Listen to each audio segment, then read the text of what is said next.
Wait, are you having an affair with my husband? They're covered in blood.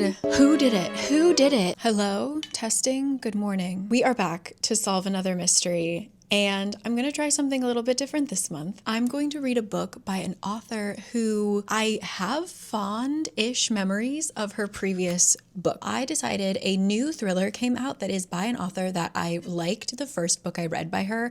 So this could go either way. I don't want this to only be me screaming at the plot twist, being like, this is stupid. Blah. So here we go.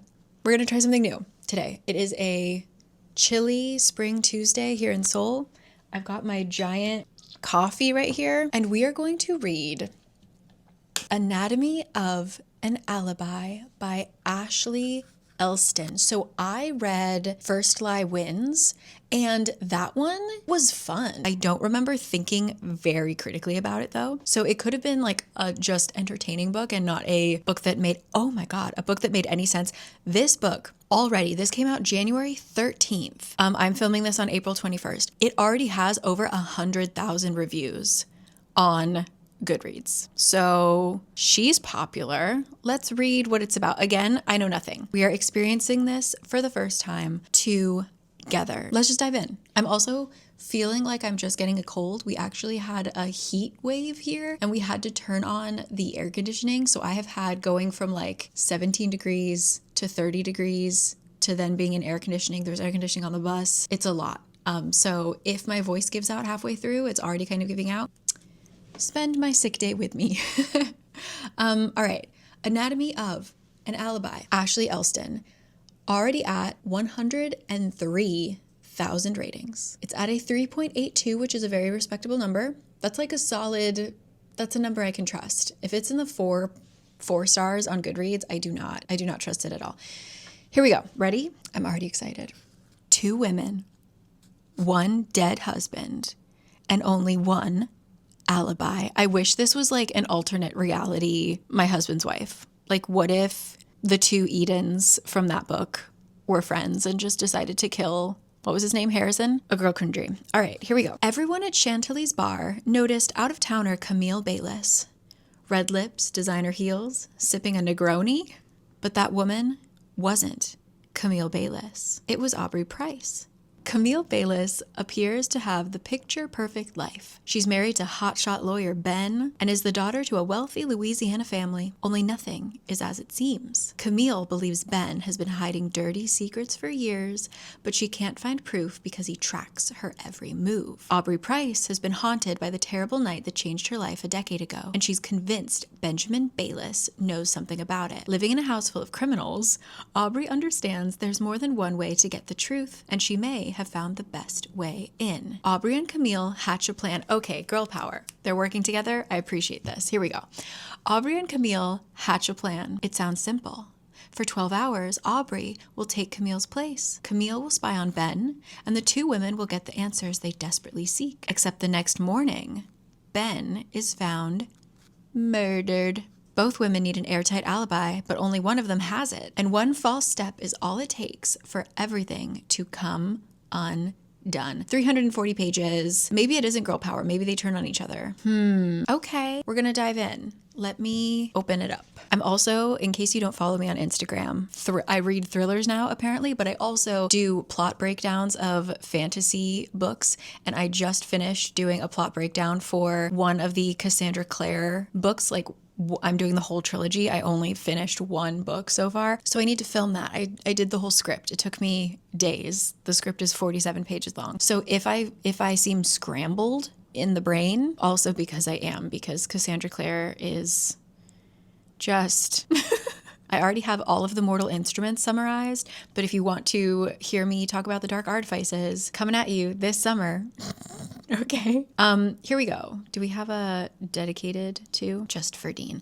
Okay, and we begin. Chapter 1 is in Aubrey's POV, and this is taking place Saturday, October 10th. With a single nod of my head, The bartender reaches for the bottle of gin. The crowd has steadily increased in the 45 minutes I've occupied this bar stool, and I'm thankful the place was relatively empty when I arrived. These old wood floors really sell the honky-tonk vibe, but they practically attacked me the second I walked into the room. Because she's wearing 3-inch heels, and she doesn't wear heels. She is on her second Negroni, and she also, along with not wearing heels, doesn't drink Negronis. So she's like trying her best to choke it down, and she only gets like a little sip. She's just like, oh. And the bartender is like, am I making it right? Like, are you okay? She says, yeah, just right.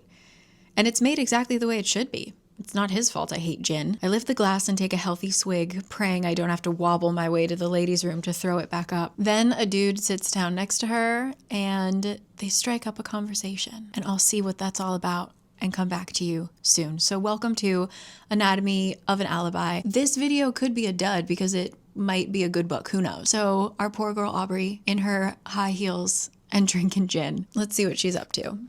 Off we go. All right. First 2 chapters are from Aubrey's POV. She is basically sitting in the bar, strikes up a conversation with this dude, and they really hit it off. He says something corny about like, I don't want to use the line of you're not from around here, but like, I know everyone from this town. And so she just like goes through and points to each person in the bar and is like, well, who are they? Who are they? And he makes up really stupid, funny stories about them. So they're just like goofing off. Okay. He also bought her a drink because he could see that she was really struggling with the Negroni. And she says something interesting. He says, do you want something else to drink? And she says, I can't order anything else.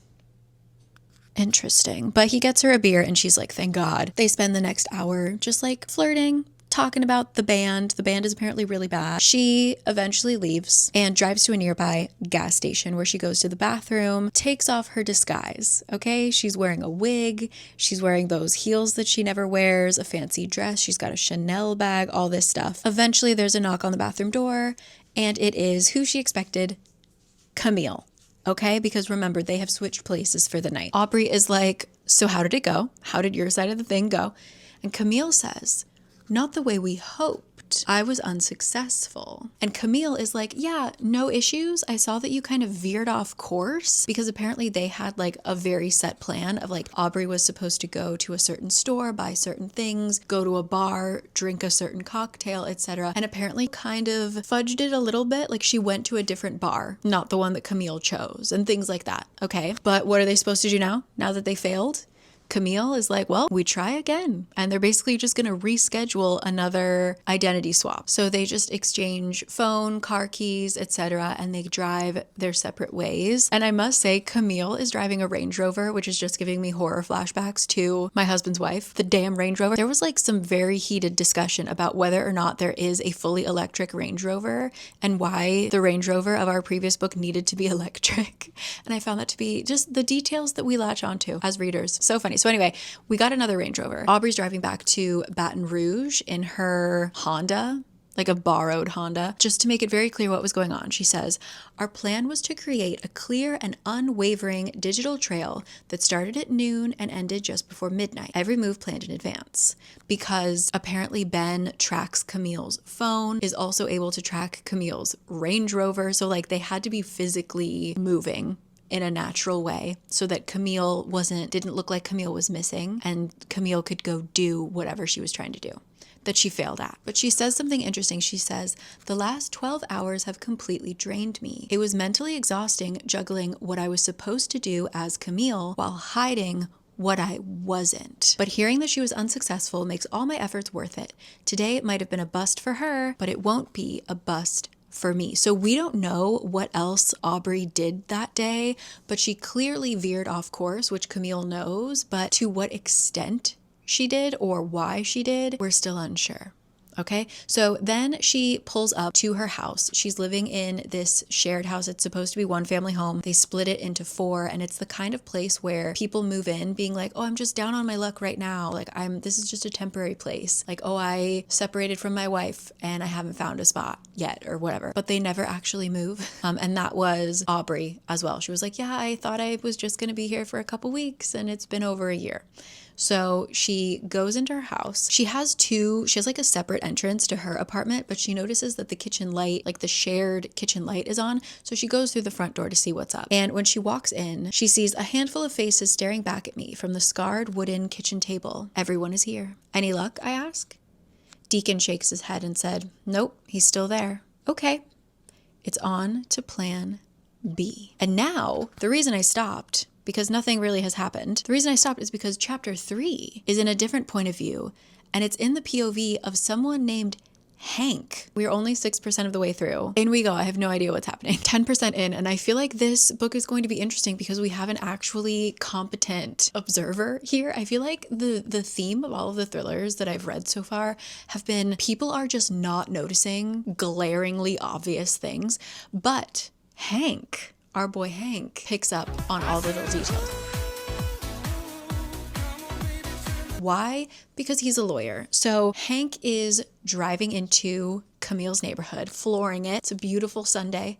These poor people of this nice gated neighborhood have no idea that their peaceful Sunday morning is going to be completely interrupted by police because he goes to Camille, who is sobbing on her porch because she has just discovered her husband has been killed. Hank is Ben's partner at their law firm. He was, after 911, he was the first person Camille called.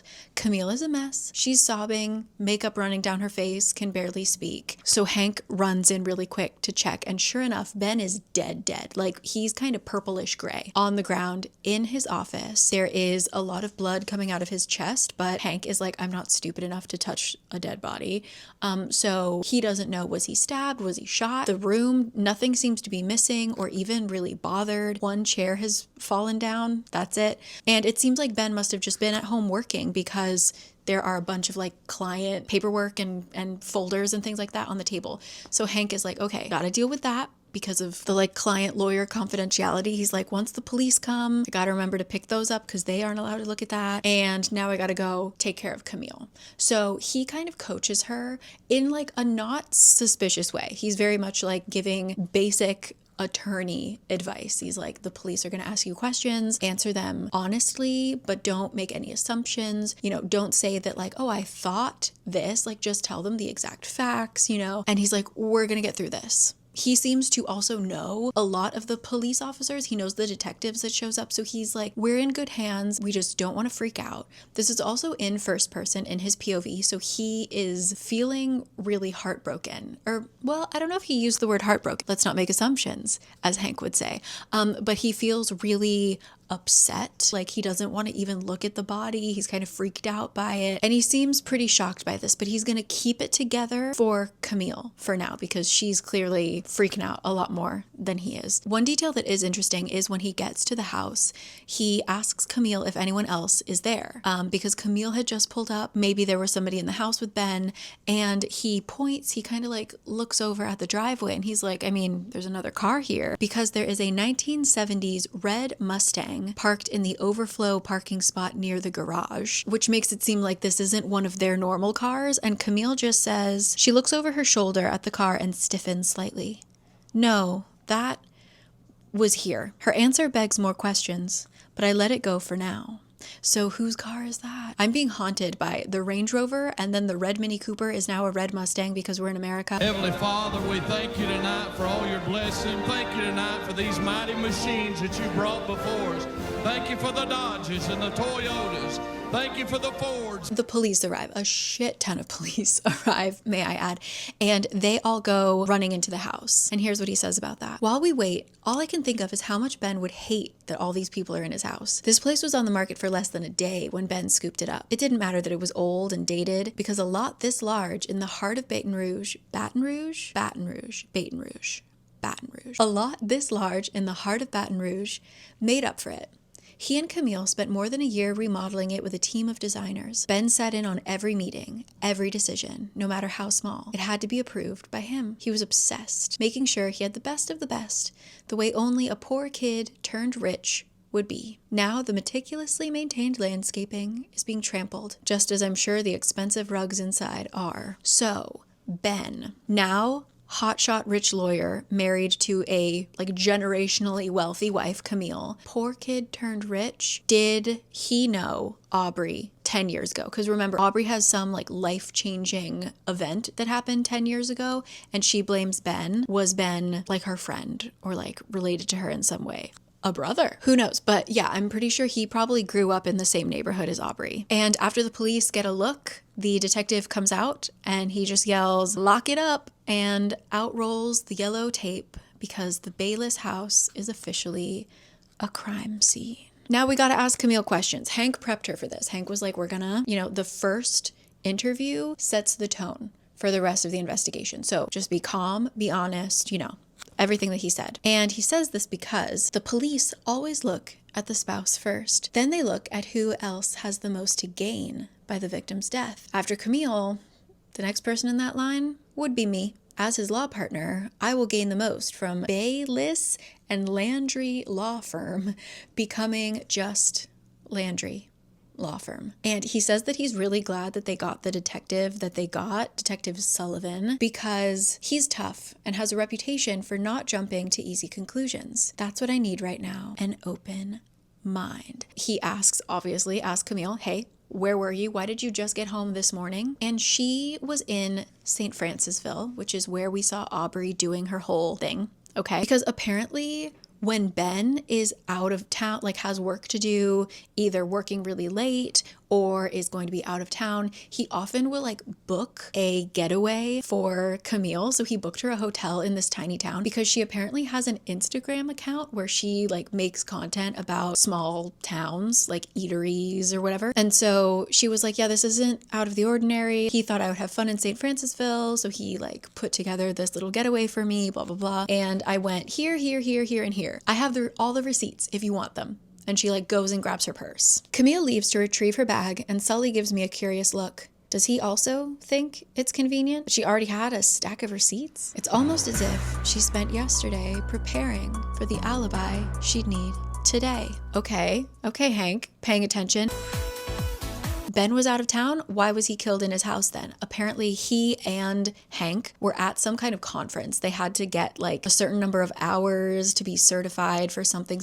And so they had to go to a conference to do it. Lawyer talk, whatever. Okay. So they were down, I think in New Orleans, and they were going to stay overnight. They were going to stay to maybe catch a Saints game, but Ben had work to do and needed to go home. So they drove home early. They didn't go straight to the office because Hank had dropped his car at Camille and Ben's house because him and Ben drove together. So they came back to the house. Hank got his car and we're assuming went away. And then the next morning drove back to collect his coworker's dead body. One thing that he did find interesting though is that Ben allegedly didn't tell Camille that he was coming home early. He's like, Ben usually keeps Camille updated on his whereabouts. That's a little bit strange. And then he heads into the house with the police, like being monitored, but he needed to go pick up those client papers. So Sullivan, he's not allowed to come into the office, but he can like stand in the doorway and be like, can you get me those papers? Sullivan collects all of the papers that he should have access to, but some things on the desk are not confidential. So Hank notices that there is an envelope from FedEx and a couple other papers. I'm just noting down details. I don't know if that would actually matter. He also tries to remember which folder was open. Like clearly the last thing he was working on, Hank wonders if that would have any effect on the case, right? So he takes his client folders and leaves, and we go back to Camille with her very convenient stack of receipts. And now we're at 10%.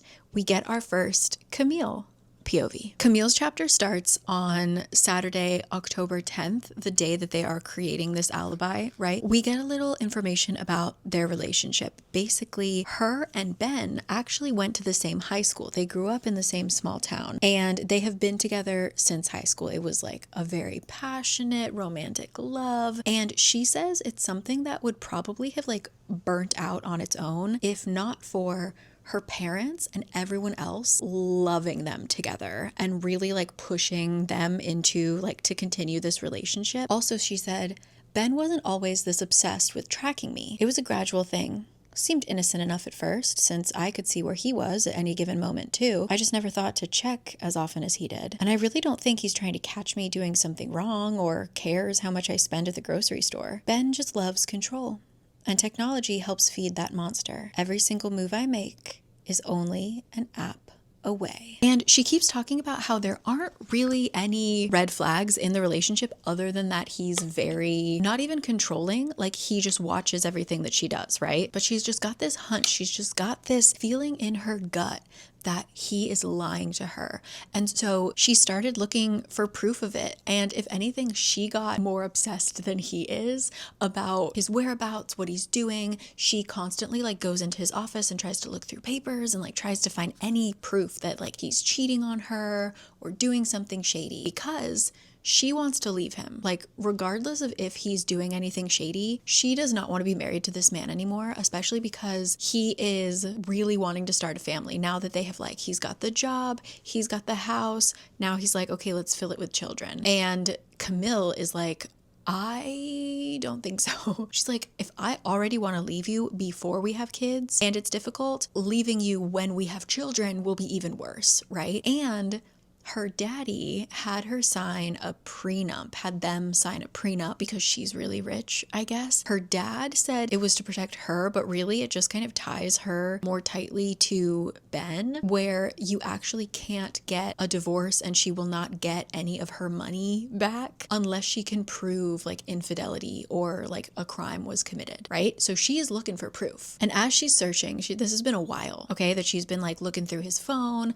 looking through his paperwork, etc. I looked and I found nothing. Finally, I had to admit to myself that I was no longer scared I would find proof he was doing something wrong. I was scared I wouldn't. And maybe that feeling in my gut was more about me than him. It wasn't about Ben and what Ben was doing. It was about me wanting out and not having the courage to leave him. And at one point, she kind of confides in her mom, being like, I don't think I want to stay married to Ben.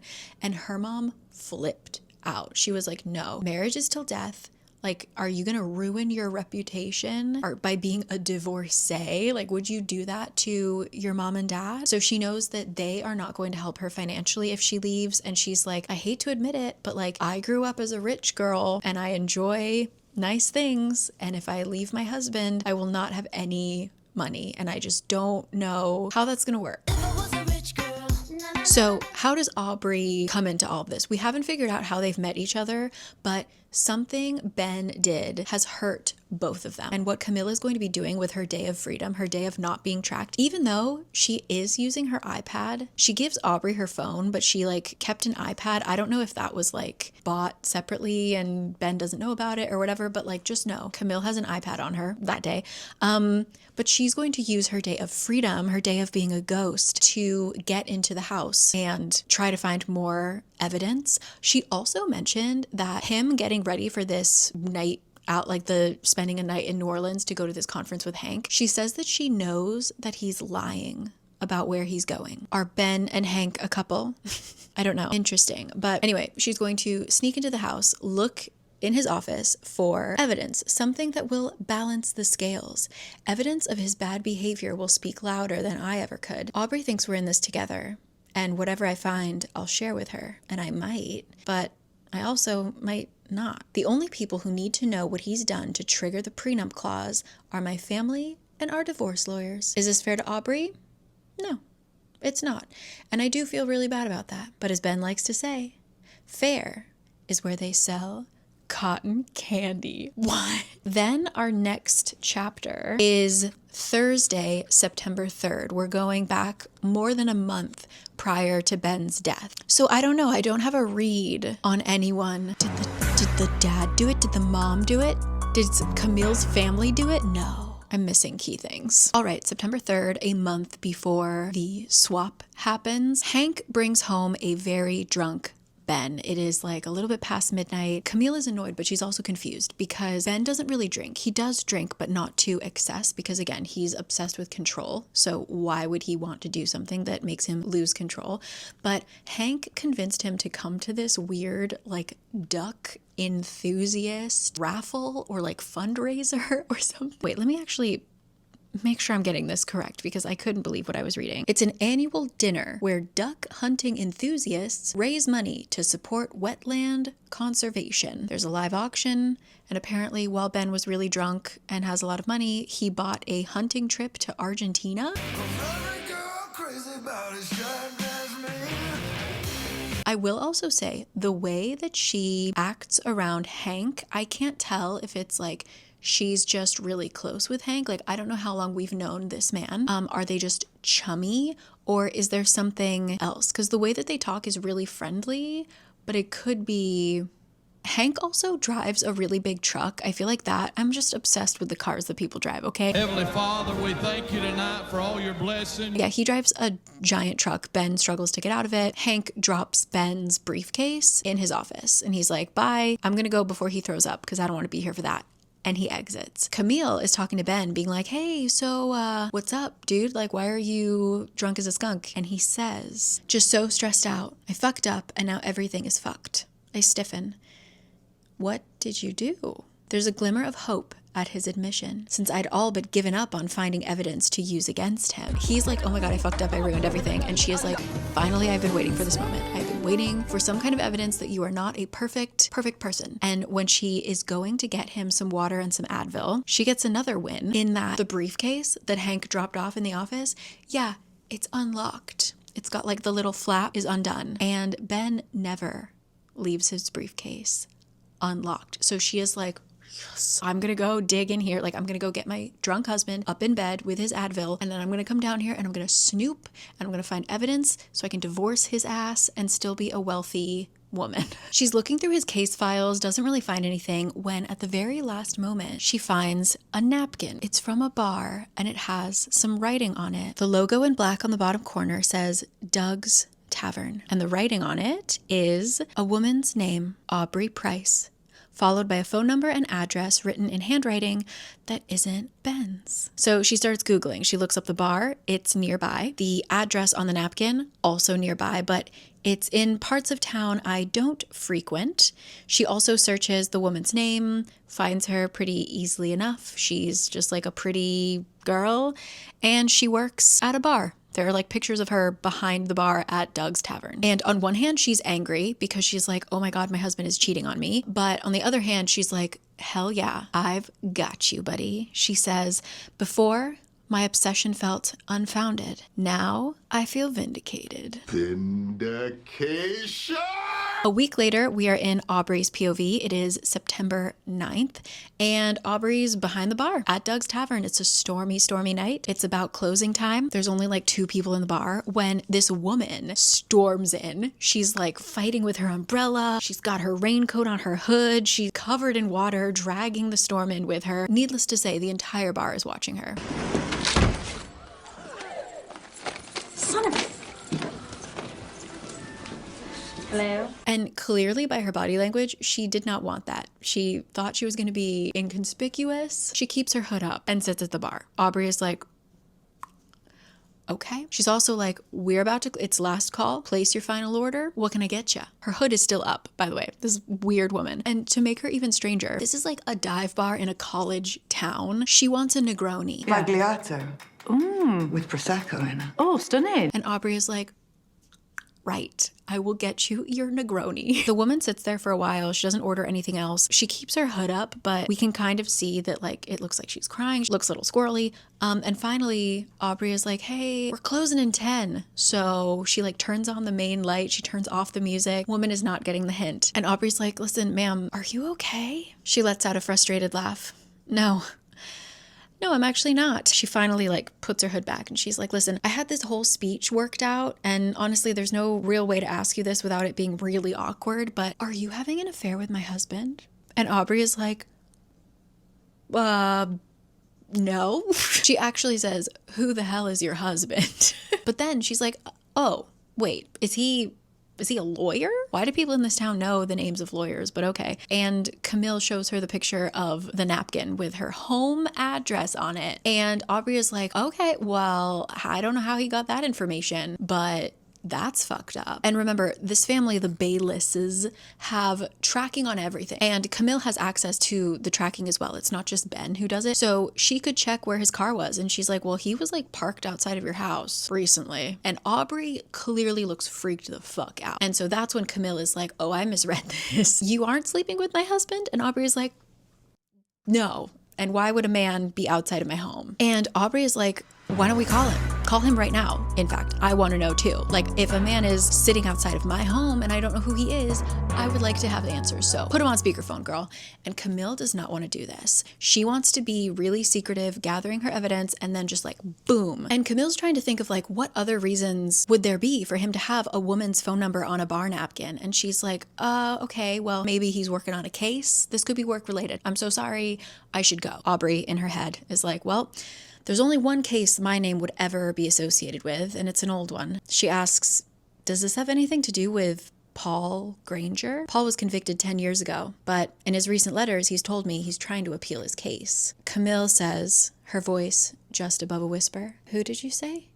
When Aubrey repeats the name Paul Granger, if I thought she looked pale before, it was nothing compared to what she looks like now. And Aubrey's like, okay, clearly you were not prepared for that. So why don't you go do a little research, find out how Paul and I are connected. They're interrupted when one of Aubrey's housemates named Deacon comes in, and Deacon like does some shady stuff, right? Like maybe his cousin that he works for is a bookie and he's the one who's in charge of like collecting the debt and stuff like that. All that matters is that he likes to pick Aubrey up, especially when it's bad weather, so that she doesn't have to walk home. So that's nice. So Camille excuses herself. Aubrey gets a ride home with Deacon, and everyone seems to know Paul, but also everyone seems to know Benjamin. Like apparently, maybe it's just because it's a small town, I don't know, but like people know the names of lawyers.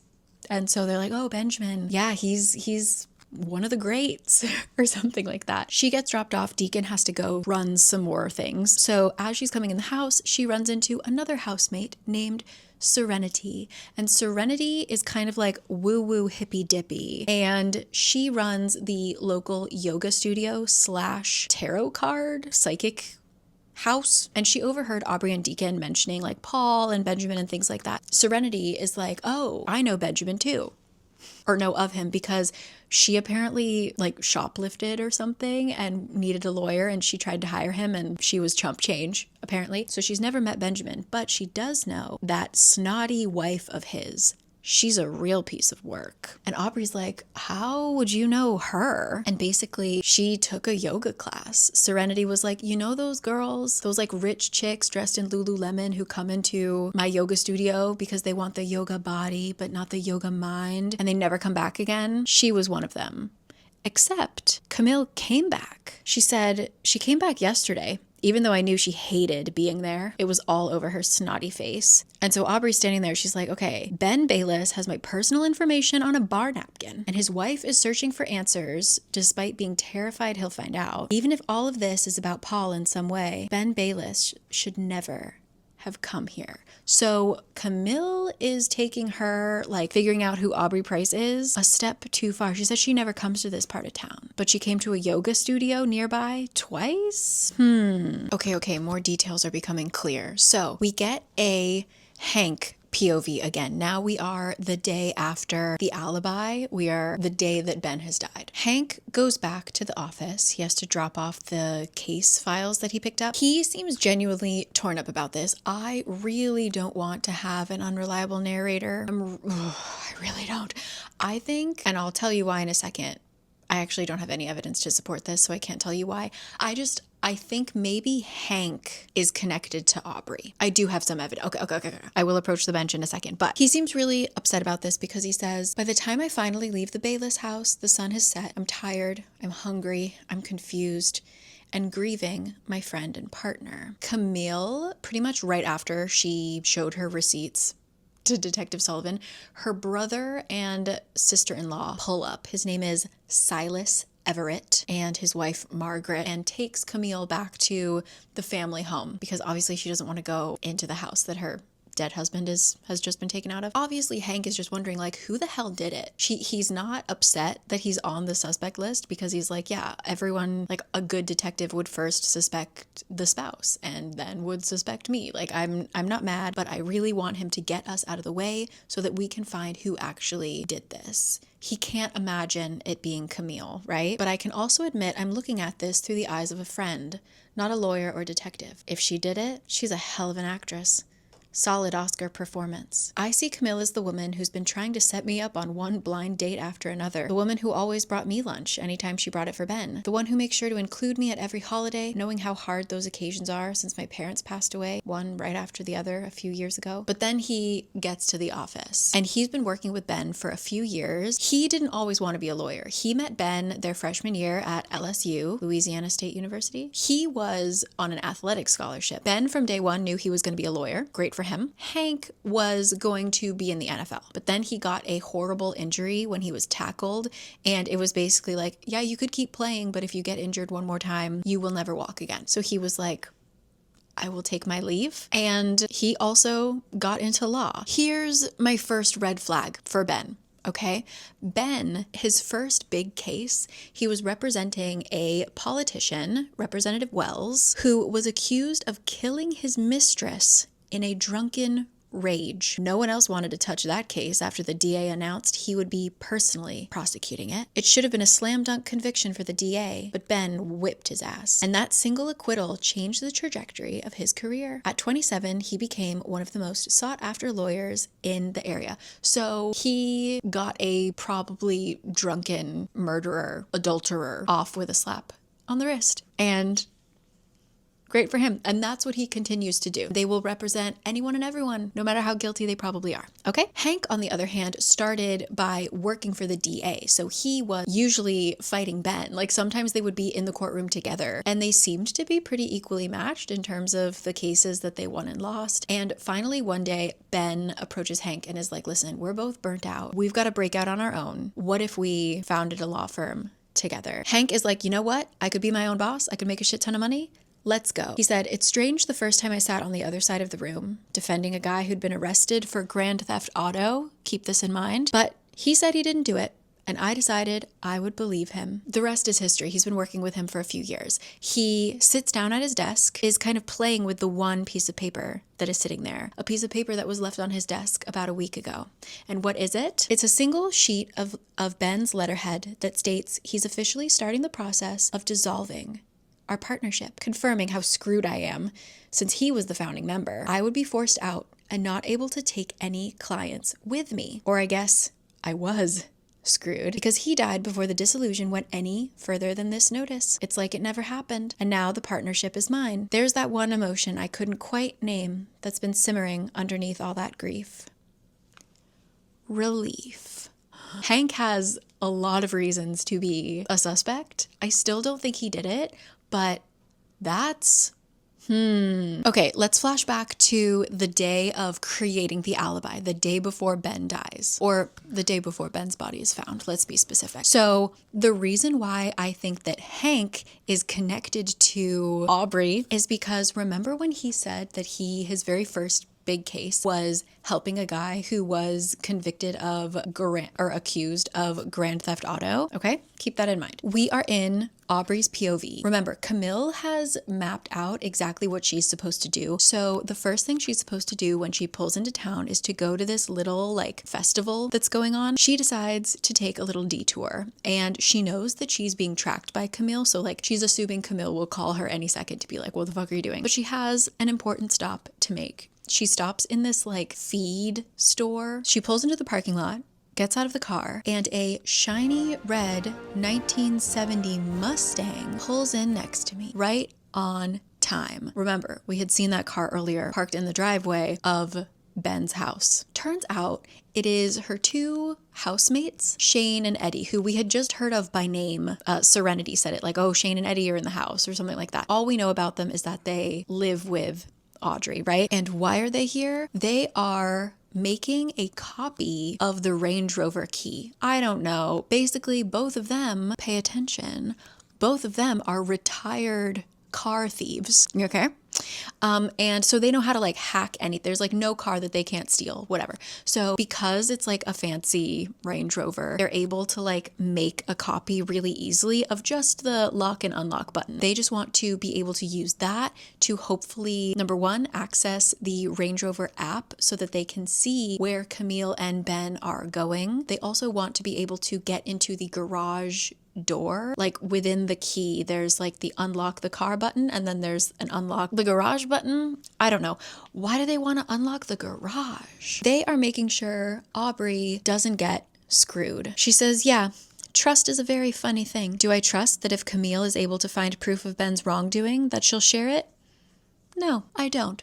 So she's making sure that she has access to the house. So if Camille backs out on helping her, she will find a way to get in and figure it out herself. But then we get Camille's POV. So remember, Aubrey going out and about doing stuff as Camille. Camille going back to the house because she knows that Ben is away on a business trip and she wants to get some information. And how is she going to do it? She's going to set up hidden cameras around the house that are going to sync to her iPad, and she's going to sit in the attic. She has like a beach chair, granola bars, water. She even has a bucket because she doesn't know how long she's going to be sitting up in the attic. So in case she has to use it, you know, she has a hunch that he's meeting someone. I don't know. Like she's convinced that he was lying about the conference and she knows he's going to come home early instead of staying overnight. And she wants to catch him in the act. She gets a text from Ben saying, of all the places I thought you'd be shopping,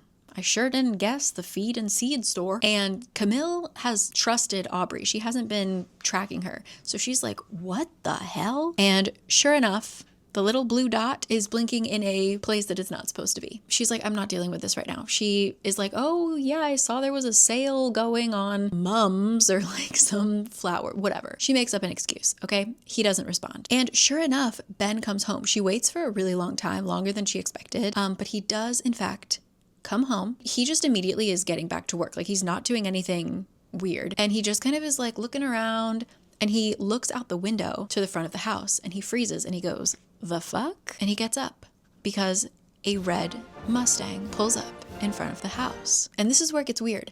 Ben walks towards the car. The driver gets out and Ben is like, hey, Eddie, what's up? Camille is like, pardon? They like shake hands. They do the bro hug thing. Eddie is like, yeah, I wasn't sure if I'd catch you at home. I took the chance on surprising you. They walk to the Mustang, spend several minutes looking it over. Ben gets in the car. Ben gets in the driver's seat of the car. Eddie gets in the passenger seat and they just like roll off. Camille is sitting there and the microphones, like the little cameras that she has, obviously isn't picking up what's going on outside. So she's just sitting there like, what? But then the plot thickens because not long after Ben left in the Mustang, another vehicle comes down the drive. It's an old brown work truck with a huge toolbox mounted on the bed. This other guy gets out and he's walking towards the house where all of a sudden she hears the garage door open. And she's like, how did he open my garage? And is he going to come in the house? Like, are we being burgled? Nothing seems to happen. She hears the garage door close a little bit later again, and he just walks away, which I do think is weird that Aubrey, I assume she thought Camille was going to be at home. So to send her friends also to the home when Camille is supposed to be there seems a little strange, but maybe she didn't know Camille. Maybe Camille was supposed to look for evidence elsewhere. I'm not sure, but that just seems kind of weird that their paths would cross. Anyway, the Mustang arrives back. The guy in the truck is still standing there because he knows Eddie because it's Shane, Eddie and Shane. Ben is like, hi, nice to meet you, Shane. Step into my office. And then we can hear the conversation again. Once they come back into the house, we get camera mic. Apparently, Ben has paid for this car to be fixed up and he's purchased it. I think he might have purchased it as a present for somebody else because Ben's not a car person. Camille thinks this is all very strange because Ben doesn't like cars. Ben likes brand new shiny cars, not anything that's been like refurbished. Ben hands them a wad of cash. He settles up the bill. They give him the keys and a little envelope. And as they're talking, the guy named Shane looks right at Camille, or rather right at the camera. I jump back slightly. Does he see it hidden in the bookshelf? And then Shane smiles. Okay. But then the boys leave and Ben seems to get back to work. He's still sitting at his desk. He's typing away when he opens the envelope that Eddie and Shane gave him. And like I said, there would be keys in there because he just bought a car, but there's also a thumb drive that he sticks in his computer. After a few clicks, Aubrey's face fills the screen. And Aubrey has said, she's like, I don't trust Camille, but I trust Shane and Eddie. Is her trust in them misplaced? Or is this part of the plan? I'm not sure. I have a weird feeling. I hate to think of the woman, but like something about Camille, I don't know. I haven't got enough to go on yet, but Camille is the only one who's doing like bizarro things, like on the page that we can see. We know that Ben is like a little too controlling and watches her every move and stuff like that. But in terms of like the actions that we have seen, Camille is the only one that's doing some questionable thing, like setting up cameras all in your house, even when you have no judgment. I'm trying not to judge. But we are now officially 25% of the way through, and I've got nothing.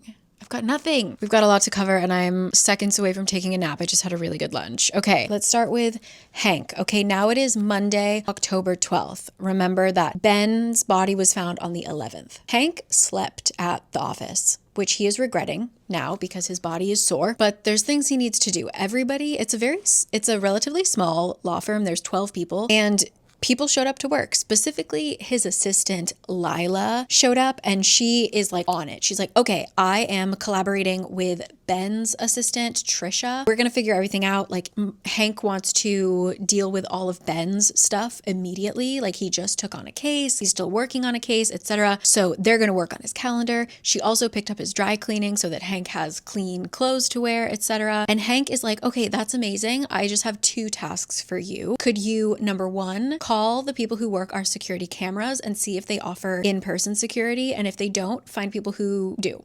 He wants a security guard at all times at the office when like people are working there, because he's like, we don't know who killed Ben. Like, it could be someone with a vendetta against the law firm, etc. So he wants his staff to be safe. And then he also wants to call a psychologist. He basically wants a counselor there in case anybody is dealing with some heavy feelings and wants to talk, which I think is kind. And also, anyone can take off any time that they want. And Lila's like, you can take off time too, you know, like you just lost your best friend and partner. And he's like, no, no, that would not be good. And when she said partner, he's like, oh God, I've got to tell her, because no one knows that Ben was going to dissolve the partnership, and we still don't know why. But the only person who knows is Ben and Trisha, his assistant, because his assistant typed it up. But he immediately tells Lila, he's like, so did you hear? And it turns out Lila knew, because Trisha basically told her, like, in case you want to start looking for a job, you know? And Lila says, whatever you're thinking, stop. Ben was a great guy and a good boss, but he insisted on keeping a professional distance. You went out of your way to get to know everyone here. If he would have forced you out, half of the office would have left with you, including me. She's like, anyway, I've got a lot to do. All right, I've got an office to run. So she gets to work. Hank is also working when he hears someone come into the office, and he assumes it's got to be Lila, because no one else has the audacity to enter into his private office without at least knocking. So he looks up and he's surprised to see an old man standing there, none other than Camille's daddy. His name is Randall Everett. Okay, he's just kind of immediately an asshole. He's trying to sound like, oh, I just came to check up on you. Like, it's hard for us, but it must be hard for you to lose Ben, blah, blah, blah. But he keeps like putting little digs in there, like, you know, you must be freaking out because a law firm needs a really strong leader, and Ben was, but who knows, like this change of leadership, will we sink or swim kind of thing. But we get a little background into the Everetts. So apparently Camille's family are like low-key legendary. They've lived there for generations, and they own half the town. And apparently the family history is filled with tragedies that go unsolved, disgruntled former employees who conveniently disappear when they get a little too loud, and wealth that is not grown from legal means. And to this day, the Everetts are still pretty much in power, and Silas, the brother, Camille's brother, is set to inherit it all. So they're just kind of yapping. Randall's being a dick. When he brings up, I heard that you guys are the executors of each other's wills. Hank is like, yeah, that's still true. And Randall says, oh, yeah, I just wasn't sure if, you know, he changed it since you guys aren't going to be partners anymore. Do you feel it's right that you remain in that role and taking his cases as your own? And Hank is like, whoa, this is too early in the morning for this shit. And he says, like, respectfully, sir, Ben handed me a draft for the disillusionment of this partnership. Far from settled. I actually believe there was a possibility we could figure out a way to stay in business together. And of course, Randall is like, wow, that's super convenient that he died. Has anyone asked you where you were on Saturday night? And Hank is basically like, you are way over the line, dude. Like, this is your son-in-law that you didn't even seem to like that much, by the way. And Randall smirks and he says, well, according to your original partnership agreement, Camille is entitled to compensation, a percentage of the income made from the firm for the next 10 years. So professionally, and then also because you're the executor of his estate, you have your fingers in every aspect of my daughter's financial well-being. If Ben believed he had cause to have you removed from his practice, I think it's reasonable for me to ask questions. If I feel like you do not have my daughter's best interest in heart, I will certainly make sure a suitable replacement is found. And Hank is interrupted by the buzzing of his phone. He gets a text from Camille and she's basically like, yeah, I just found out that my dad is like heading towards your office, so get ready. And if he's already there, I'm so sorry. Randall eventually leaves. Thank God. And Hank is rattled, let's just say. Then we go back to the day of the alibi, okay? October 10th, we are with Aubrey. Aubrey's making another detour, okay? She ends up, after she goes to meet Eddie and Shane, she does go to the fair like she's supposed to. She buys some things, but then she goes back to the feed and seed store into the same parking spot, and a different car pulls up. This time it's with Deacon. Remember our friend Deacon. And also in the car is Serenity, our hippy dippy yoga teacher. Okay, so now I think we've met all the roommates, I'm pretty sure. Turns out they knew of Camille's attic scheme. So when Eddie and Shane arrived, they knew that Camille was like in the house watching them. That's how Shane like looked at the camera and was like, heh. So that's interesting. But anyway, what are we doing now? Serenity is going to take the car because Camille has another errand to run. So she's getting in the car with Deacon, in Deacon's car. And then Serenity is going to take Camille's phone and the Range Rover and drive it to the park, which is the next destination she's supposed to go, and just kind of walk around for a little bit. Because it doesn't really matter. She doesn't need to look like Camille, okay? And to be honest, Aubrey's like, I don't even look like Camille. Like with this wig, no. Like, this is not the my husband's wife of it all, okay? They are very different looking. So Serenity goes and has her fun driving in the Range Rover. And as they get in the car, Deacon is kind of laughing. He's like, man, this whole thing is either going to be the best idea any of us have ever had, or it will blow up in our faces. Either way, we're on our path now, and there's no turning back. So they drive off and we are told about how they know about Camille's plan. Like, that's not a secret. They're kind of laughing. They're like, God, she's probably using the toilet bucket right now. Deacon pulls into their destination. The sign on the gate says, Louisiana State Penitentiary. It's time to talk to Paul Granger, the man convicted of killing my parents. Okay, what am I thinking? What am I thinking? Is it gonna come back to Silas and Margaret, the brother and sister-in-law? I feel like we've learned that the Everett family, like Camille's family, have a history of silencing,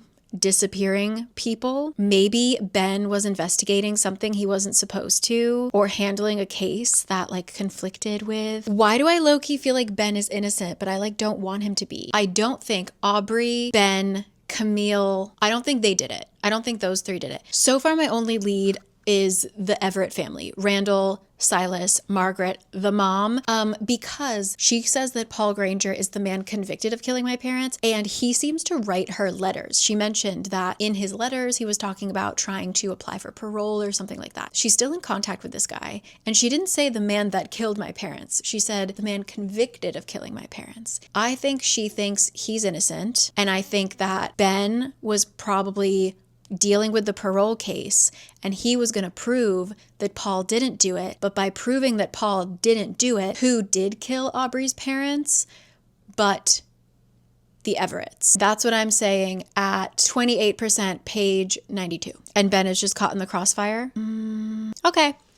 Chapter 13, Camille's POV, way back on September 12th. So 3 days ago is when she was in the bar meeting Aubrey, and now she has her whole like infidelity theory blown up in her face, okay? They're at some kind of fundraiser and her parents are there. Her whole family's there because they're super connected in the community as well. So they go say hi to the family. Randall's a jackass. Apparently Randall is also mean to Camille. He will like make fun of her Instagram account, I guess. I don't know. And just like both of her parents are just constantly hounding her for like, when are you going to give me grandbabies? Then we have Silas and Margaret, who we have met before. Silas, her younger brother, Margaret, his wife.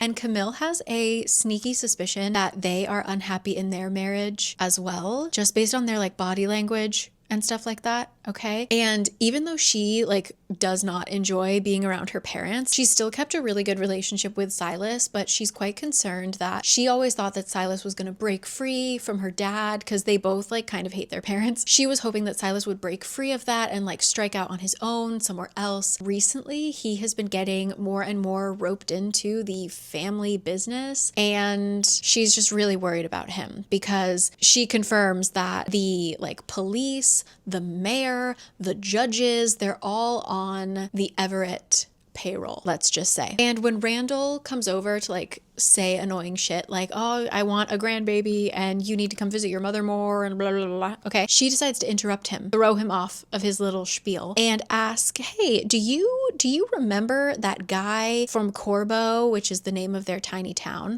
who got arrested for that hit and run and he went to prison 10 years ago? And the dad is like, pardon? Like, what? She's like, yeah, that guy. I mean, he's from our small town, Dad. There's only so many people we know who went to prison. He like hit that couple and they died. And he went to jail? Huh, you don't remember? Weird. And her dad like changes the subject and goes and talks to some other old couple. So we never hear the end of that. And the like presentation for this fundraiser starts, so everybody has to go take their seats. And she spaces out during the little video presentation because we are told why Paul Granger is so like sticky in her mind. Because not only was this just like a really huge scandal for her small town, but she did some research and Paul has always claimed his innocence. He has always said he wasn't the one driving. Because her parents are really wealthy, they always sent Camille and Silas like abroad or like to summer camps or something. So they were never in the small town during summer. And that was on purpose because you could get up to mischief in a small town over summer with nothing to do, right? And part of that mischief is Paul Granger, who was about 10 years older than Camille, and he was a drug dealer. Basically, he was like a 30-year-old drug dealer who like hung out with teenagers.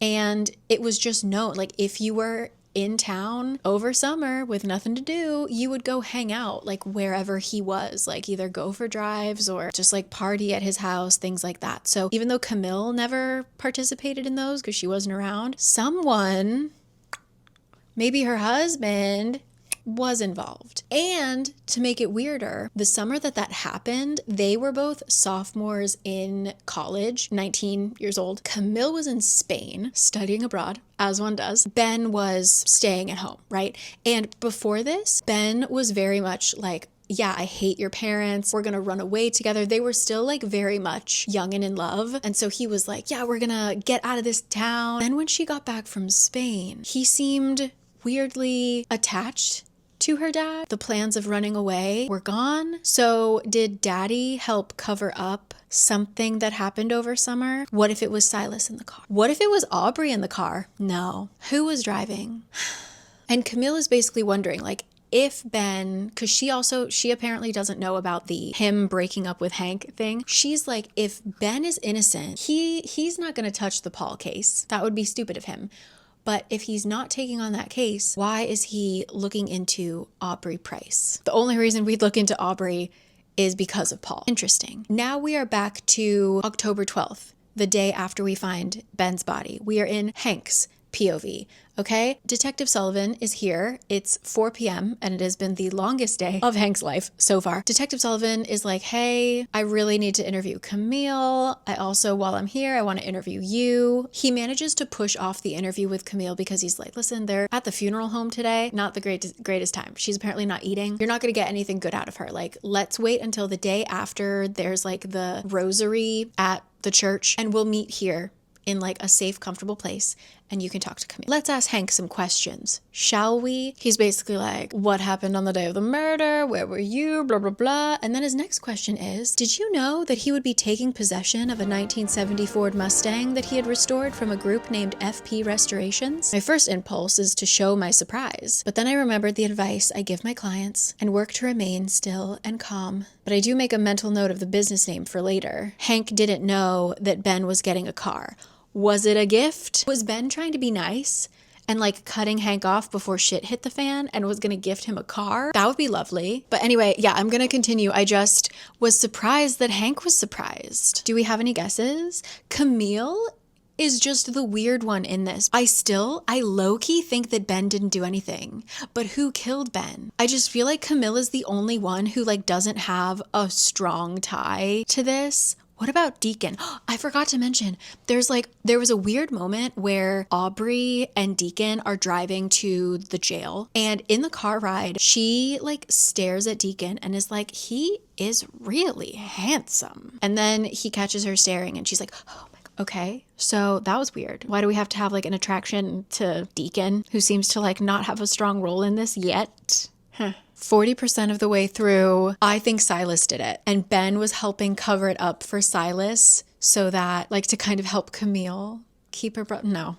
I'm working on it, guys. I'm working on it. Okay, we've got a lot to cover. So we were in Hank's POV October 12th. Remember when I mentioned that when he was cleaning up, like when he was picking up the client files, there were some papers on the desk that weren't client files, and so he didn't get to take those. So Detective Sullivan is like flipping through his little notebook and he's like, that's right, I needed to ask you about this. He said there was a FedEx package, little envelope on his desk, originally delivered to him here at the office on Thursday. He signed for it personally. The only item inside was a document listing the contents as a replacement key for a Defense 24 gun safe. Sullivan's like, we didn't find any evidence of a gun safe here or at the house. So do you know why he would need to order a replacement key for a safe he didn't have? And Hank is like, no, genuinely no idea. And then, props to Hank, he tells the detective about the whole partnership dissolvement thing, because he's like, I know it's going to come up. It's better if I tell him. And so Sullivan obviously is like, why?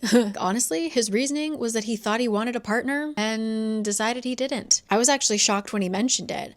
I didn't realize he was unhappy with our current arrangement. And Hank mentions, like, in his head, he's like, well, he did have some issues with, like, maybe the future direction of our firm. And it seems like Hank likes to fight for the good guys and Ben likes to fight for the bad guys. Also, I just have to note, Hank is being very intentional with his actions. Like, he will lean back in his chair to show Sullivan how calm he is, or things like that. Like, he's very aware of his body language as he's answering all of these questions. And once Sullivan leaves, he goes back to Ben's stuff. Remember how he did collect all those client things? He goes through it and he finally gets to the one that is open, the one that was open on his desk before he died. It's not a client file, technically, or it's not the client file in the structure that his law firm uses. It seems like a client file off the books because it's from a PI, a private investigator, and the file contains a report on a woman named Aubrey Price. And there's a little bit of information on the document, of course, and she is related to the Paul Granger case. So Hank knows about the Paul Granger case. How? Because one of his friends asked him to take a look at it. It wasn't given to Ben, it was given to Hank,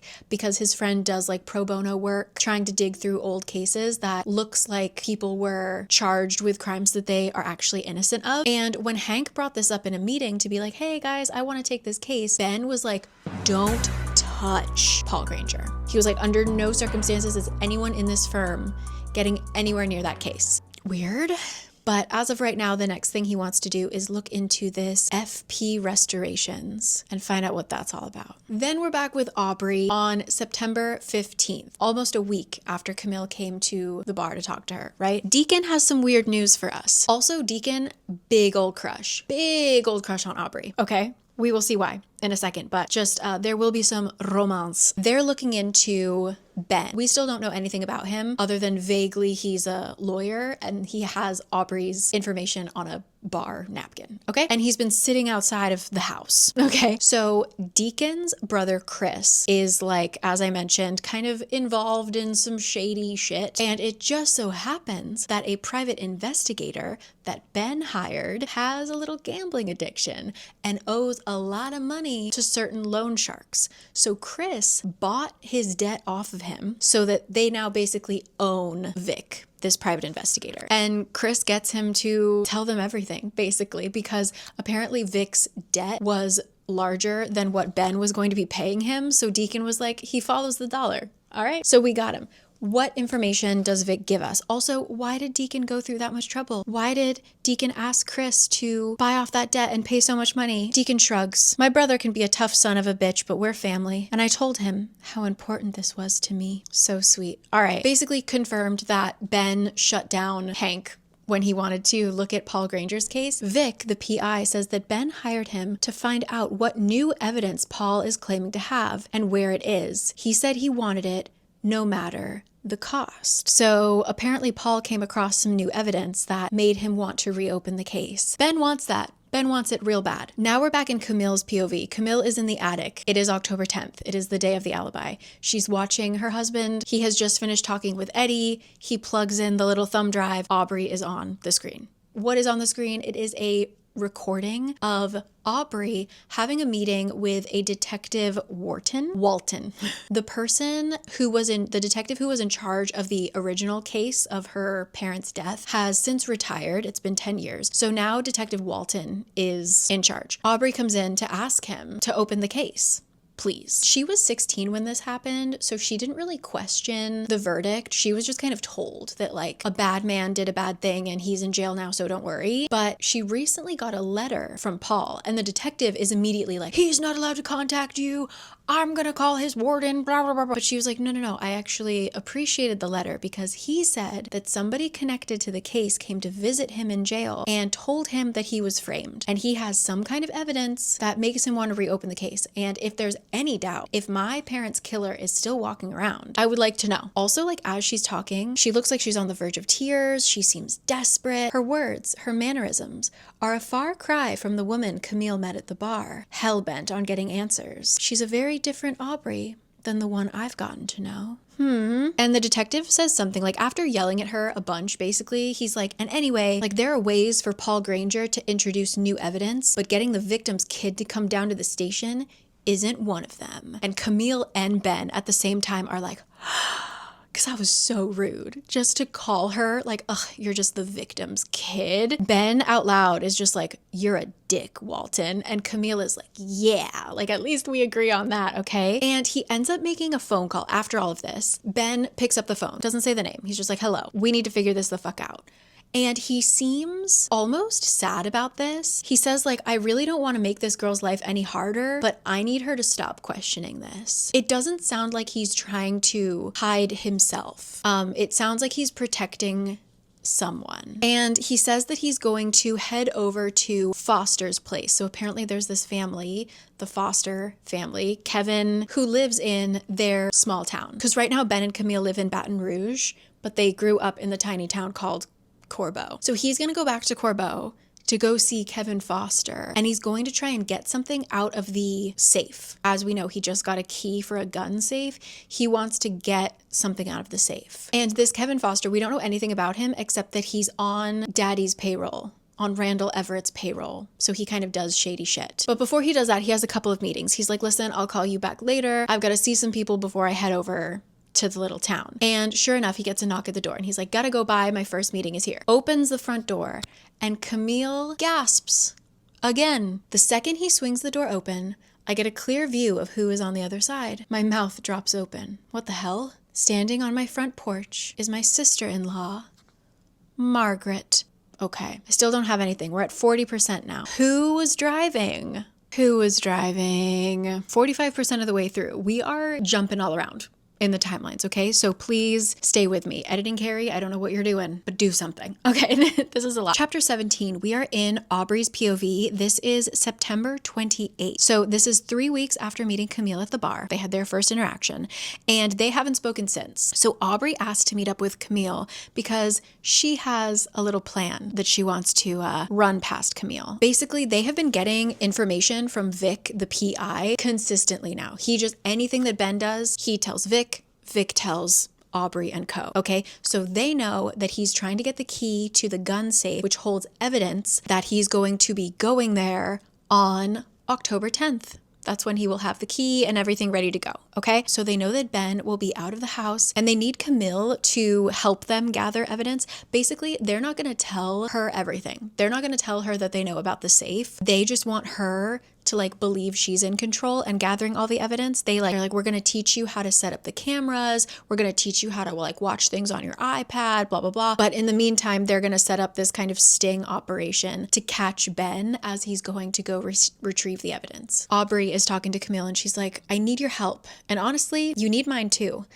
there's something you should know. Ben played a part in the accident that killed my parents, and that information is coming out. There's nothing he can do to stop it, and Ben knows it. I'm on to him. I know what he did. That's why he's been watching me. There's evidence to show Paul Granger is innocent. The same evidence will show Ben's guilt. And Aubrey's like, I know she doesn't like her husband. Like that look on her face when she was in the bar, she like wanted him to be doing something wrong. So she adds, I feel like I'm not the only one who wants to know who Ben really is and what he's done. And Camilla just seems kind of like a scaredy cat. She really doesn't want to do this. But once Aubrey is like, listen, the evidence is going to get out either way. So do you want to be helping us or do you want to be blindsided and seen as the wife of a murderer? And Camilla's like, and besides, I'm being watched all the time. Like I'm being tracked every hour of the day. There's no way that I can get back to that house and get the evidence that you want. And that's when Aubrey says, what if he watches my every move, thinking it's you?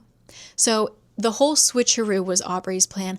I still don't fully understand what they're doing to Camille. Like, why does she need to be in the house to gather evidence other than just recording it? But like, I feel like they could have found a way to record it themselves, but whatever. All right. Then just a really quick weird scene. Okay. We're back on October 13th. So a day after Ben has died, 2 days. 2 days after Ben has died, Hank is just trying to catch up on work when Lila, his assistant, is like, hey, Hank, one of Ben's cases is here, demanding to see you. Can I send him in? And Hank is like, sure. Like he hasn't had time to review the cases at all. He doesn't know what he's walking into. So he like quickly opens the file and is like, oh, okay. Pete Sanders, the CEO of one of the biggest private contractor companies in Baton Rouge. And he has been charged with quote unquote good old bribery. So like typical white collar stuff. Okay, he's like, it's weird that he's being real pushy about this. I honestly don't have a lot of information about it, but sure, send him in, okay? But before they send Pete in, Hank goes to Ben's briefcase to be like, oh, I like, just in case, let me grab the other, like the folder that he has at home.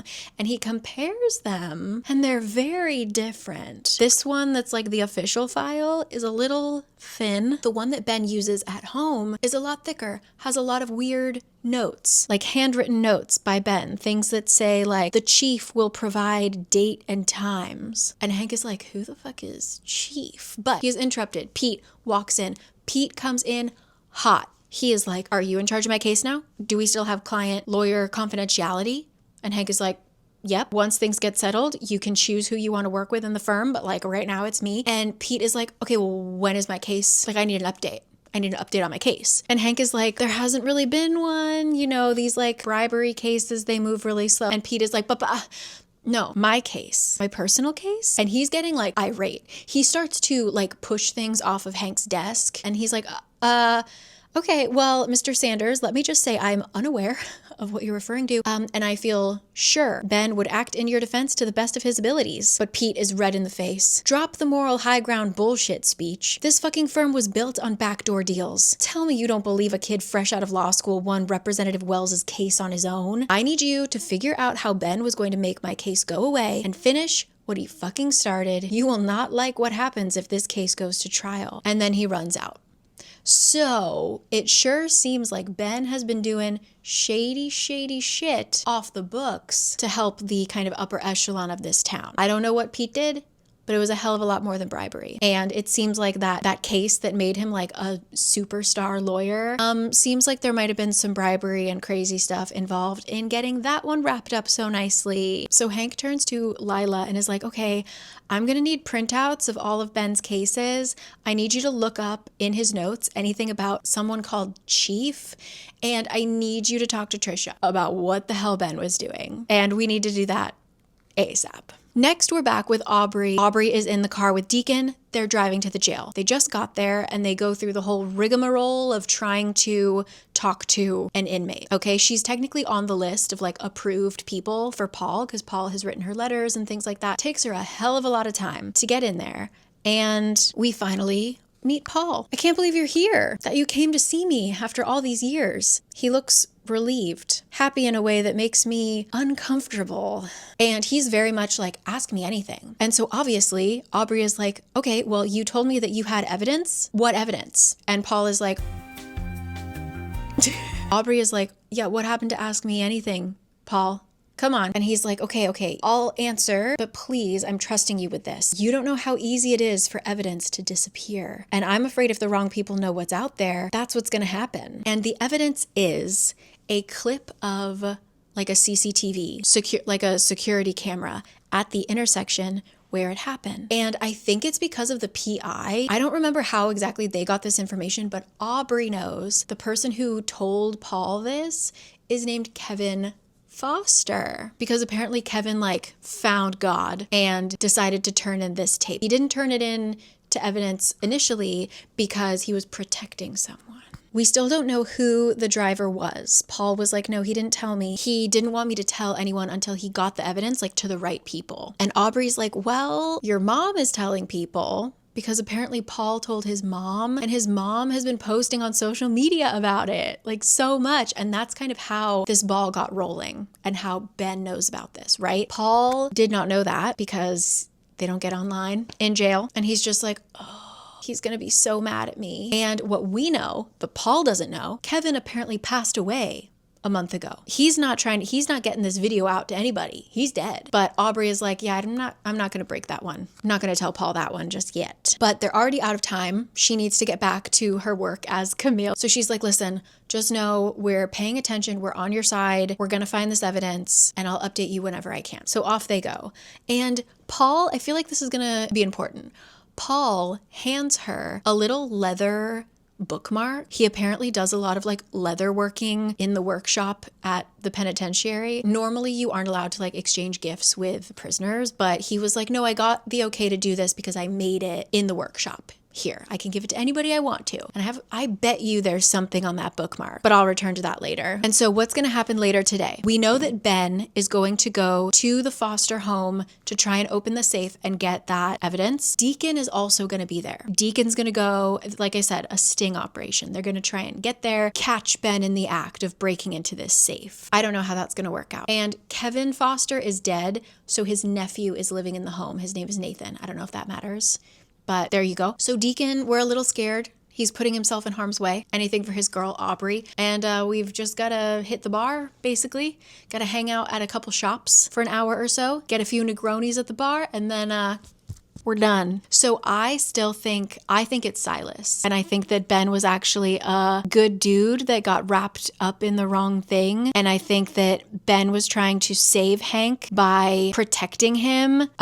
Because if they broke the partnership up, Hank would not be allowed to work with the clients that Ben had. And so Hank wouldn't be tied up in all of these ugly cases. Right? These like back end deals. Hank would be free and safe. So I actually think Ben is innocent. And I think that Margaret, but we also got like weird information when, again, they were at that dinner party and Silas and Margaret were like arguing because they apparently have like a not great relationship. We also got like a long paragraph about how Margaret is so beautiful and she does so much damn work to upkeep the beauty, Botox, filler, all of that to keep her looking drop dead gorgeous. And that's just like a weird tidbit. I don't know. Anyway, we're at 45%, page 150. I'm going to need that Captain Holt meme right now. Vindication! Thank you. Wow, I didn't even read that much further. So we are back in Camille's POV, the day of the alibi creation. So Ben has just opened the door to Margaret. Ben is like, hey, can I get you anything to drink?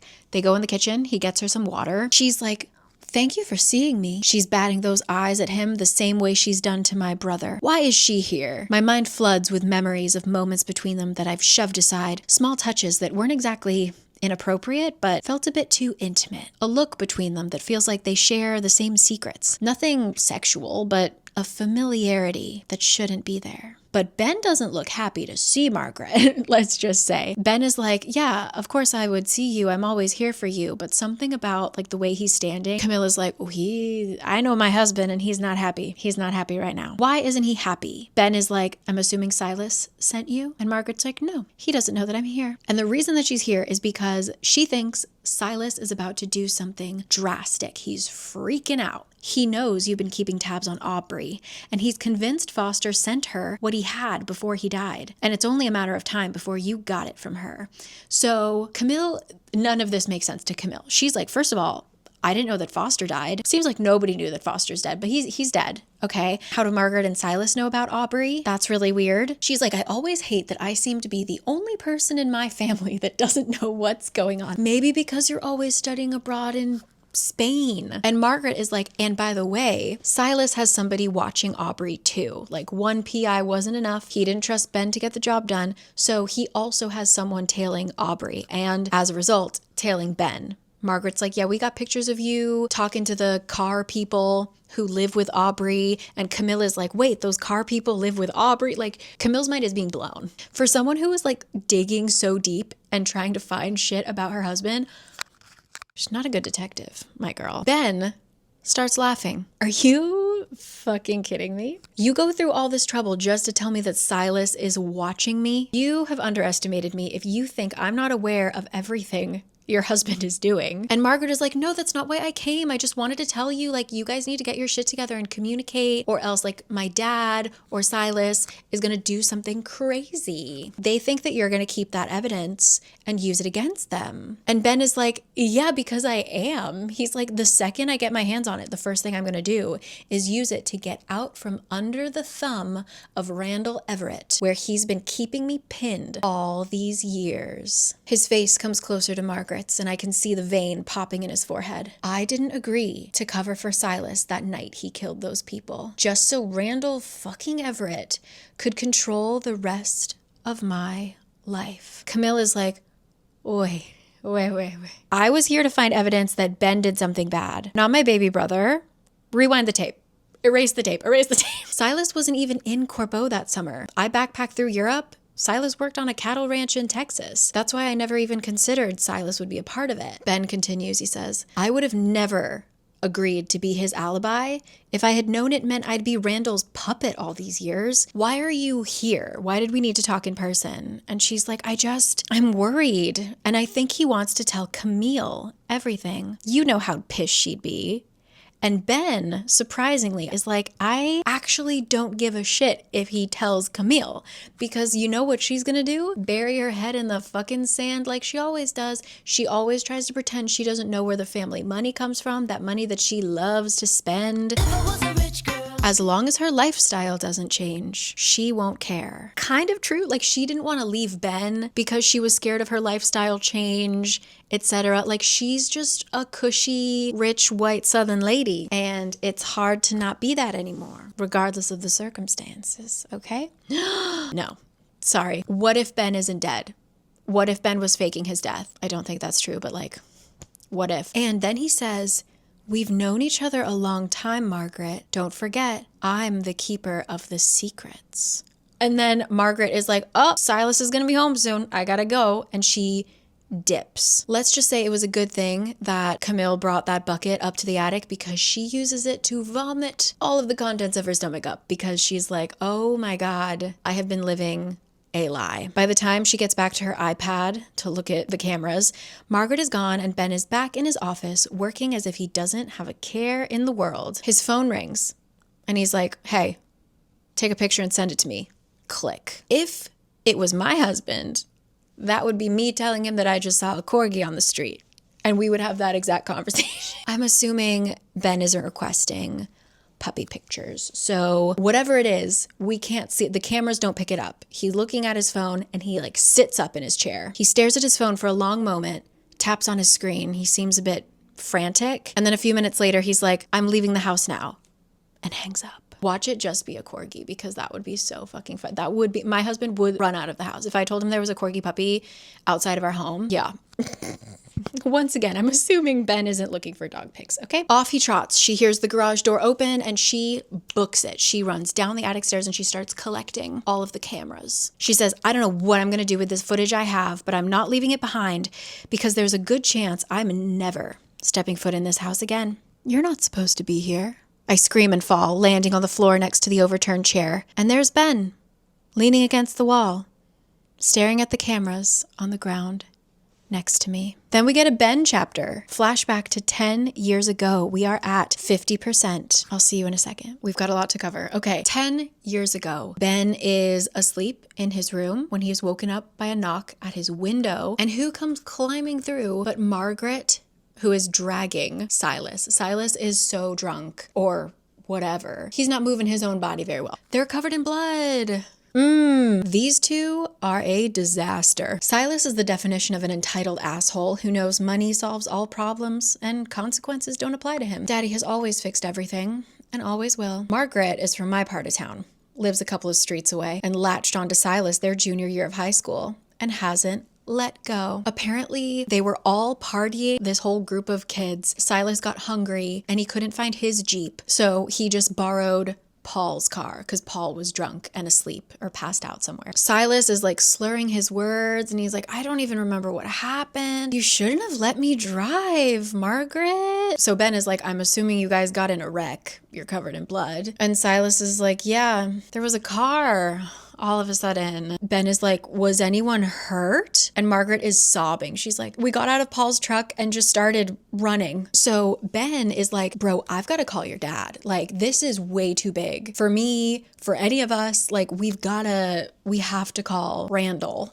Margaret is like, hey, so I'm going to dip because his dad already doesn't like me, so I don't want to be involved. Minutes later, Mr. Everett shows up. He asks a few questions. He's like, was Paul conscious? Does Paul know that you took his truck? Then he turns to Ben and he says, I'm sure you're smart enough to figure out what we need from you, but I'll explain it so we're clear. This is going to be a fucking disaster to clean up. So this is what happened tonight. Silas chose not to go with everyone else to the party because he had already made plans with you. You came and picked Silas and Margaret up from Paul's, and once they were in your car, you dropped Margaret off at her house. After you dropped her off, you and Silas went to our condo in Baton Rouge where you stayed the rest of the weekend as you had originally planned. And if anyone comes asking, that's exactly what you'll say. And Ben is like, oh, you want me to be his alibi? And Everett is like, do you love my daughter? He's basically like, you will never see Camille again if you don't do this. And Ben had already said, like, while she was in Europe, her text messages were really infrequent. It seemed like they were kind of naturally growing apart. They were going to two different universities. Like, he was thinking this was kind of wrapping up. So that's not really a strong enough pull for Ben to do something criminal that he had no business being a part of. But this is a two-part deal. Mr. Everett has more to say because Ben's mother, as we know, he's like a poor kid from the wrong side of town. When his dad passed away, his mom just kind of lost it. And she's just always drunk, missing payments on her loans, things like that. So I guess earlier today, she had gone to the bank and like made a scene. She was drunk and crying and begging for leniency and like forgiveness on her late mortgage payments and all of this stuff. So Mr. Everett says, another benefit of being part of the Everett family, because if Camille loves you, you're part of the family, unfortunately, is we make sure everyone we care about is taken care of. And since you obviously care about your mother, so do I, which is why I'll make sure she gets the help she needs and ensure the bank understands a little leniency and forgiveness are called for in tough times like these. And Ben is literally like, shit, he's got me now. My mom is the game changer. Camille, my mom, shit. He's like, okay, boys, I'm gonna go home now, get in the car and go to Baton Rouge, stay there for the whole rest of the weekend and stick to the story. Okay? He starts to walk away when Silas is like, but Dad, did anyone get hurt in the accident? The look Mr. Everett gives him sends chills down my spine. What accident? He said. Next up, really quickly, we have Hank. Hank is digging in to everything he can. We're looking at the Paul case. Who was in charge of the Paul case? The chief of police. Kevin Foster. Yes, Kevin Foster was the chief of police. The second Hank hears the word chief, he's like, Chief. Chief is referenced so many times in Ben's secret, shady client folders. Remember how he takes all these notes and he's like, ask Chief to take care of this, and Chief will do this, and Chief. Also, it just seems really shady that this hit and run accident took place in the middle of the night in like the wrong side of town. That's not something the chief of police would roll out of bed for and be first on the scene. Also, weirdly, the records don't show that there was a 911 call. Chief Foster just knew to show up there, okay? He also was in charge of taking all of the witness statements, dozens of people. That's also not something the chief of police would do. He would have help. Dozens of interviews.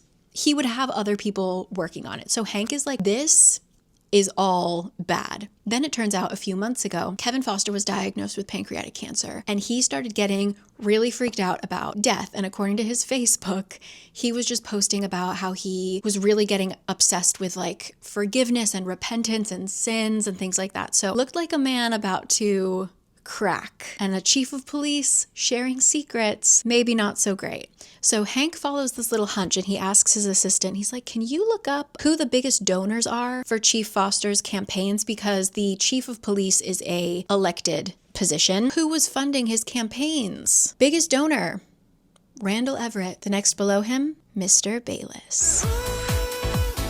And now we are the day of the alibi. It is October 10th. Remember, Camille has just tried to gather all of the cameras and then Ben pops out of nowhere and is like, you're not supposed to be here. He's like, if you're here, who's shopping in St. Francisville? And he turns his phone and it turns out the picture that he got where he looked at it and he was like, and then ran. Yeah, it's a picture of a girl in a brown wig. To like the untrained eye, it could maybe be Camille, but to her husband, Ben, he's like, who the fuck is this? The sentence is so funny. He literally says, then who is shopping in Francisville using your credit card? And then the next sentence just says, it's Aubrey with the wig. I don't know why. It's Aubrey with the wig. Anyway, he's like, what are those? Looking at the cameras. And he's like, are those all of them? Let's grab them all.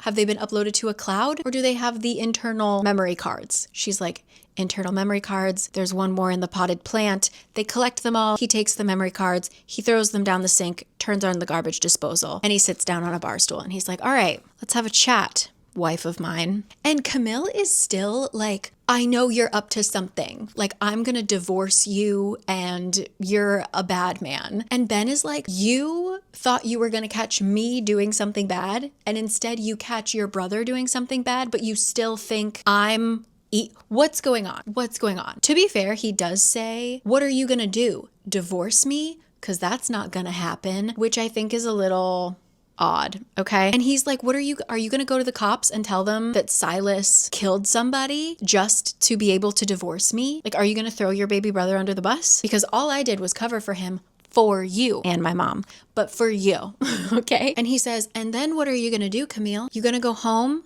to your little small town? All I'm trying to do is get out from under your dad. The same thing I've been trying to do for years, just like we talked about. You assumed the worst of me, so everything you saw and heard was twisted in a way to make it true. We still want the same things, for your dad to be out of our lives. That's all I'm trying to do. Camille is like, oh, no. I know what gaslighting is. You're twisting this around. And like, on one hand, this does sound on paper like classic gaslighting. However, it also could be true. It also could be that Camille was looking for evidence that wasn't there, was looking for maliciousness that wasn't there. So who do we believe? Now it's okay. Camille is literally like, what is happening? He's trying to make me feel guilty and it's working. He says, I've already put plans in place that will change everything. Free us both from the noose your dad has put around my neck all these years. We can figure this out. I know how much you don't want people talking about you, your family. You just need to trust me like you used to. And Camilla's like, oh, am I the bad guy? But then she's like, no, wait a damn minute. This man is a lawyer. He spins stories for a living. I'm letting him control the conversation, and I'm not going to do that anymore. So Camilla's like, okay, well, I'm going to go. I'm going to leave. But before she can go, Ben is like, well, who is this woman? Who is this woman in the bad wig? Okay. And he grabs Camille, drags her from the kitchen back into his office where he can flip open his PI file and compare the photo on his phone to the photo of Aubrey in the folder. And he's like, oh, hell no. You have got to be fucking kidding me. Of all people, why is Aubrey Price pretending to be you? Ben takes a step away. You can answer to your dad about why you pulled her into this. And this scares me more than anything else. She runs out of the office out to the driveway where her Honda is parked. She grabs her burner cell phone because remember, Aubrey doesn't know about this interaction. Aubrey is still out there playing Camille. Later in this day, Camille is going to go to the gas station and like trade spots with her again. Right? To just like put you in the timeline. She still has the beat up Honda and the burner phone. Okay. She makes a phone call to who? Her baby brother, who she just found out murdered people 10 years ago. I will say, just like the detective part of me just wants to tell you that Silas doesn't remember being behind the wheel of the car. He like was blackout drunk. Did Margaret do it? Maybe. I'm just saying. Anyway, she calls Silas and she says, I need your help. And Silas is like, okay, hi. Good on you. Call the family. You did well. And she says, it's Ben. He caught me spying on him and he freaked out. Tell me everything. So I do.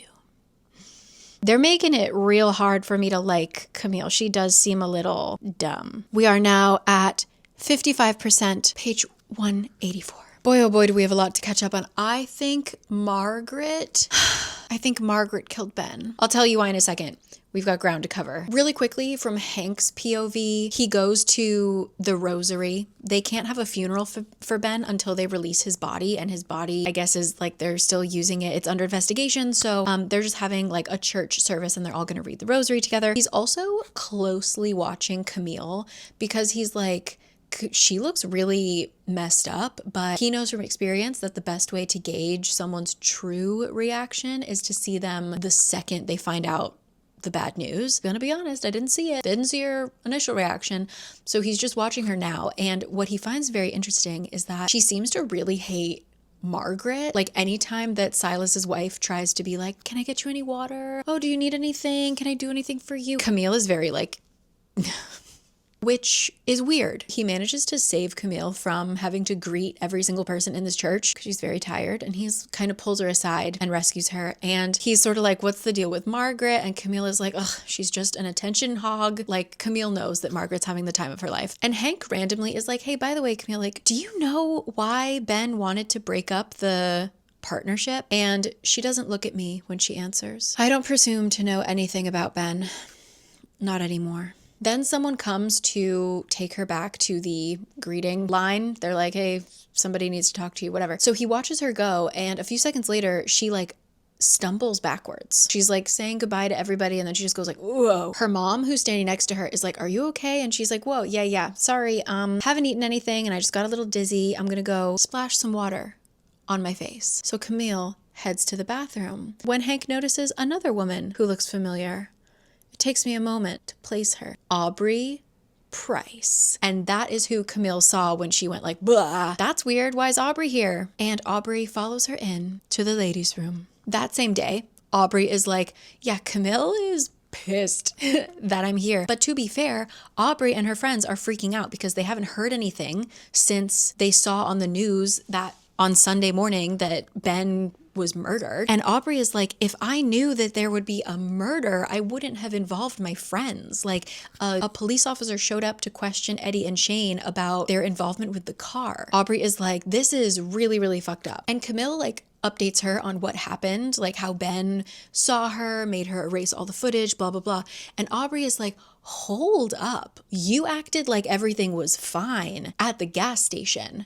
What do you mean? And she said, Aubrey, both of us were keeping things from each other. Or did you not have anything to do with your housemates bringing that Mustang over? Don't sit here and yell at me for not telling you everything. We may not have trusted each other before, but we're going to have to trust each other now. You and I did enough questionable shit on Saturday that it could be easy for the DA to pin this on one or both of us. So that's when they realize one of us has an alibi. Aubrey technically has the alibi, but Aubrey was being Camille. So then the reason I stopped reading is because Camille runs out of the bathroom. Some old woman is like, Camille, I want to talk to you. So she goes out. Aubrey follows her back out into the church. She's about to walk out the front doors when she notices a familiar face. And I've been wondering about this. This has been in the back of my mind, but here it is. And Camille has now like taken her place at the front door, right? The guy standing next to Camille, dressed in a suit, in the line, greeting people like he's family. A blonde woman is on his other side, her hand clutching his arm. It's him. The guy I sat next to at Chantilly's on Saturday night. The guy who flirted with me, asked me to dance. The guy who's clearly related in some way to Camille. Bayless.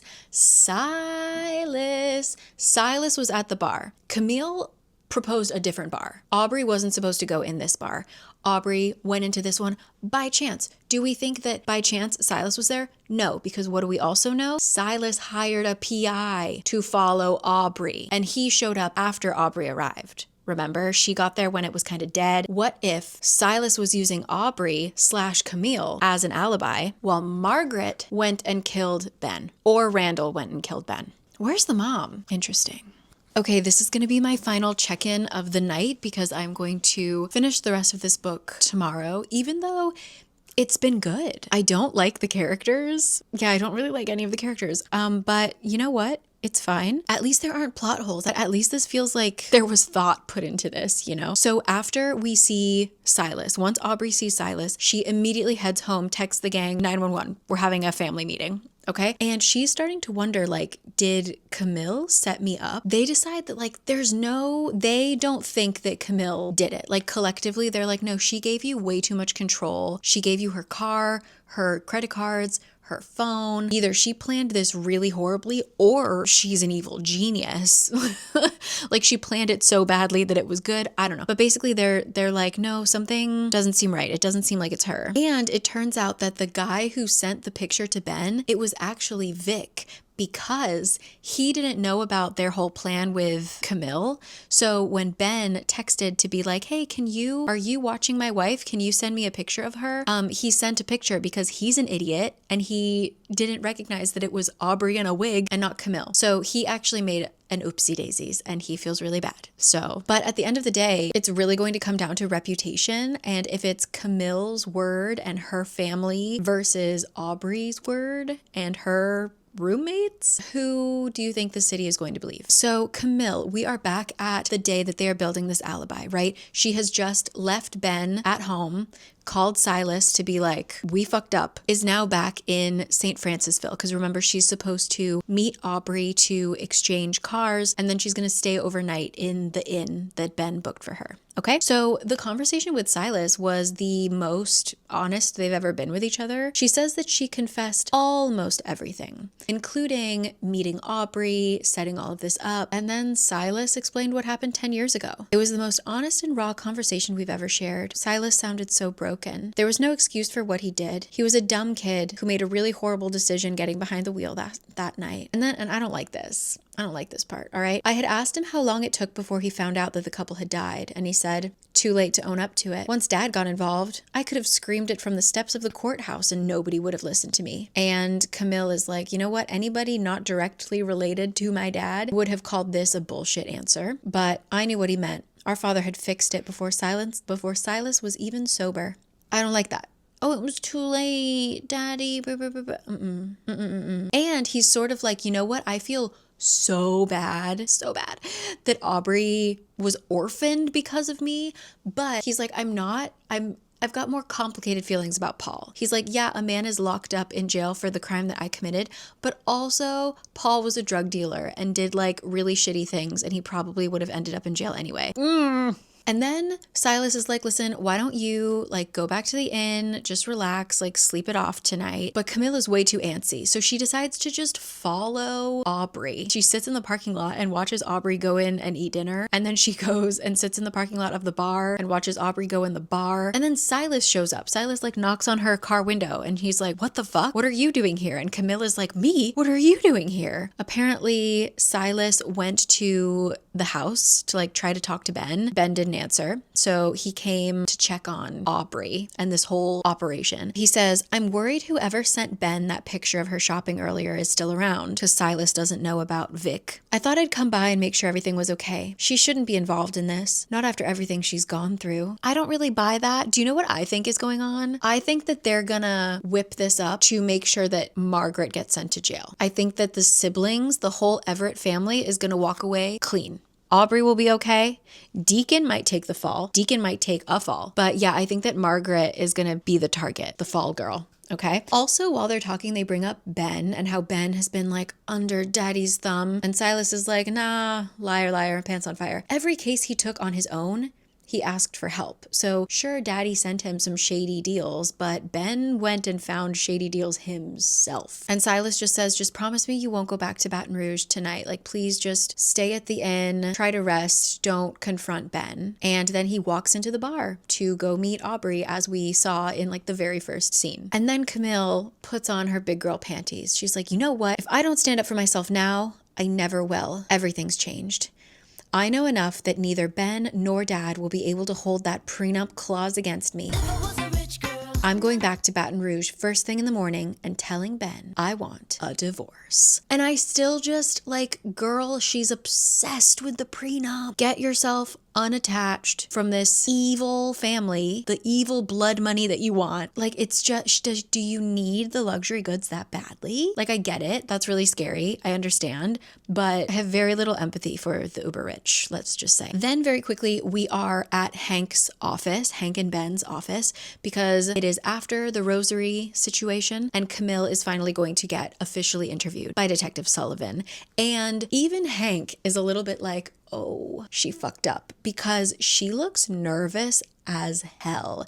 She's giving like quote unquote correct answers, but even Hank is just like, what? I've never seen her look like this. Her answers are stilted, but considering the subject matter and situation, I can't find fault with any of them so far. Sullivan is like, okay, so I spoke to the bartender and he said you were chatting with some dude. Like, who was he? She coughs to clear her throat. Yeah, I met my brother Silas there, and Hank is surprised. Like, they went over the case right before the interview, and when she said that, Hank was like, oh, I didn't think you guys were close. That's weird. And it's like, okay. And he wonders if Sullivan is as skeptical about this as he is. Of course, Sullivan is like, okay, well, I'm going to want to interview your brother too after this.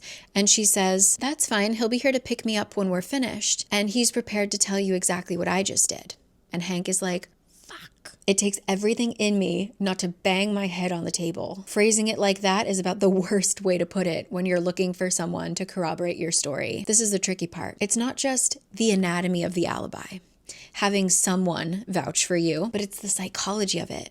It's that someone is believable. A family member being your alibi automatically brings skepticism, especially one who is quote unquote prepared to tell you about it. Because she said, instead of saying like, oh, like he'll tell you exactly what I just did, she said, he's prepared to tell you. Ooh, girl. Sullivan shows her a picture. Like, apparently Ben was in some magazine recently and they like took pictures in his home office. Sullivan is like, look at the stuff on his desk. Were these like put up as props, or like does he always have this much stuff? And Camille is like, no, we didn't put any props up. Like, that's just what his desk looks like. And Sullivan is like, oh, because some things are missing when we went into his home office. This like ornamental knife. We believe it may have been the weapon used to kill him. We won't know for sure until we get more details on the blade or recover it to see if the size matches his wounds. And Camille starts sobbing. She's like, yeah, I can actually get you that information about the knife. Because that knife was made by a local bladesmith. The handle was part of an antler from a deer Ben had killed, and Camille had commissioned it as a gift for Christmas last year. So she has like a certificate, and she's like, it has the measurements on it. I can make sure you get a copy. And Hank is just like, oh, the hole just keeps getting deeper. He says, the public will lose their minds over this detail. I can already see how quickly the narrative will spin that Camille killed him with a weapon she had custom made for him for Christmas. And then he's like, did you have marital problems? And she was like,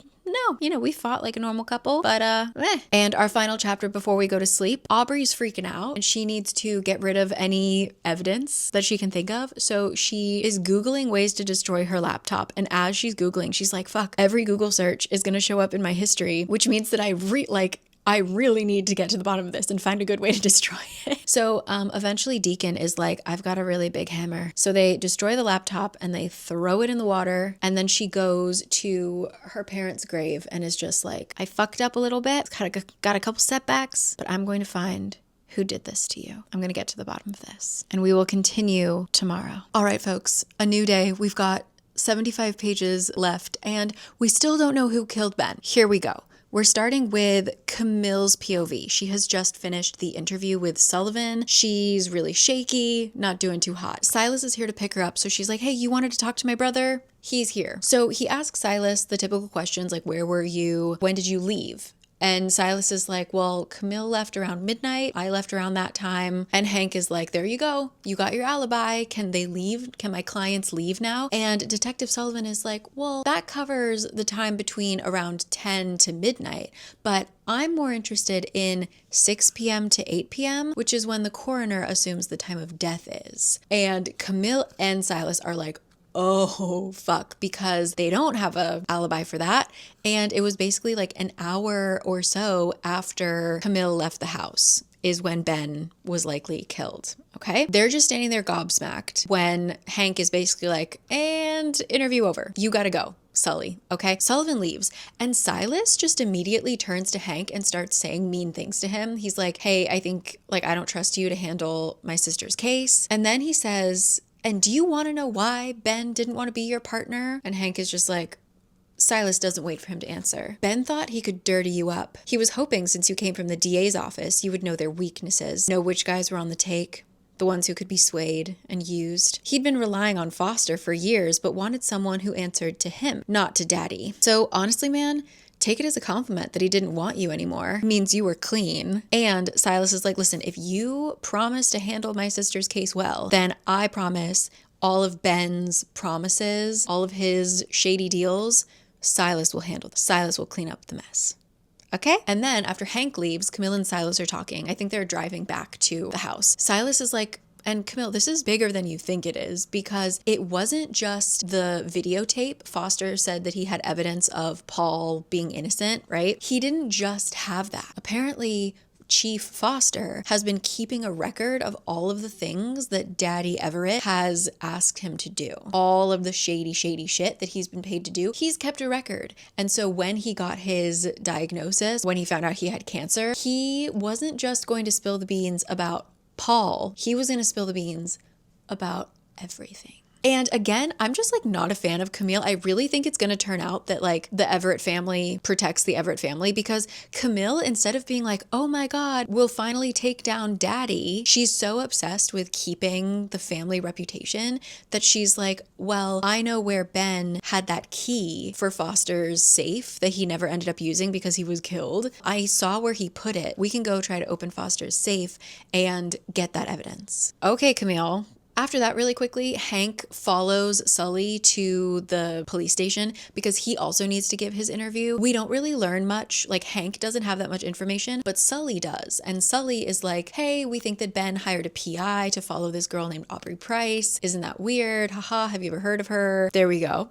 Okay, so then Hank heads to the bar that Aubrey works at. He got all of this information. He knows all this stuff about her housemates and things like that. So he goes to the bar, introduces himself, asks a few questions. Aubrey gives him nothing. And before Hank can leave, Deacon, like being the big muscle man, is like, are you causing problems for my girl? You know? And Hank is very much like, I'm just trying to figure out what the hell is going on here. All right, my best friend is apparently some evil mastermind and Aubrey's a part of this. I just want to figure this out.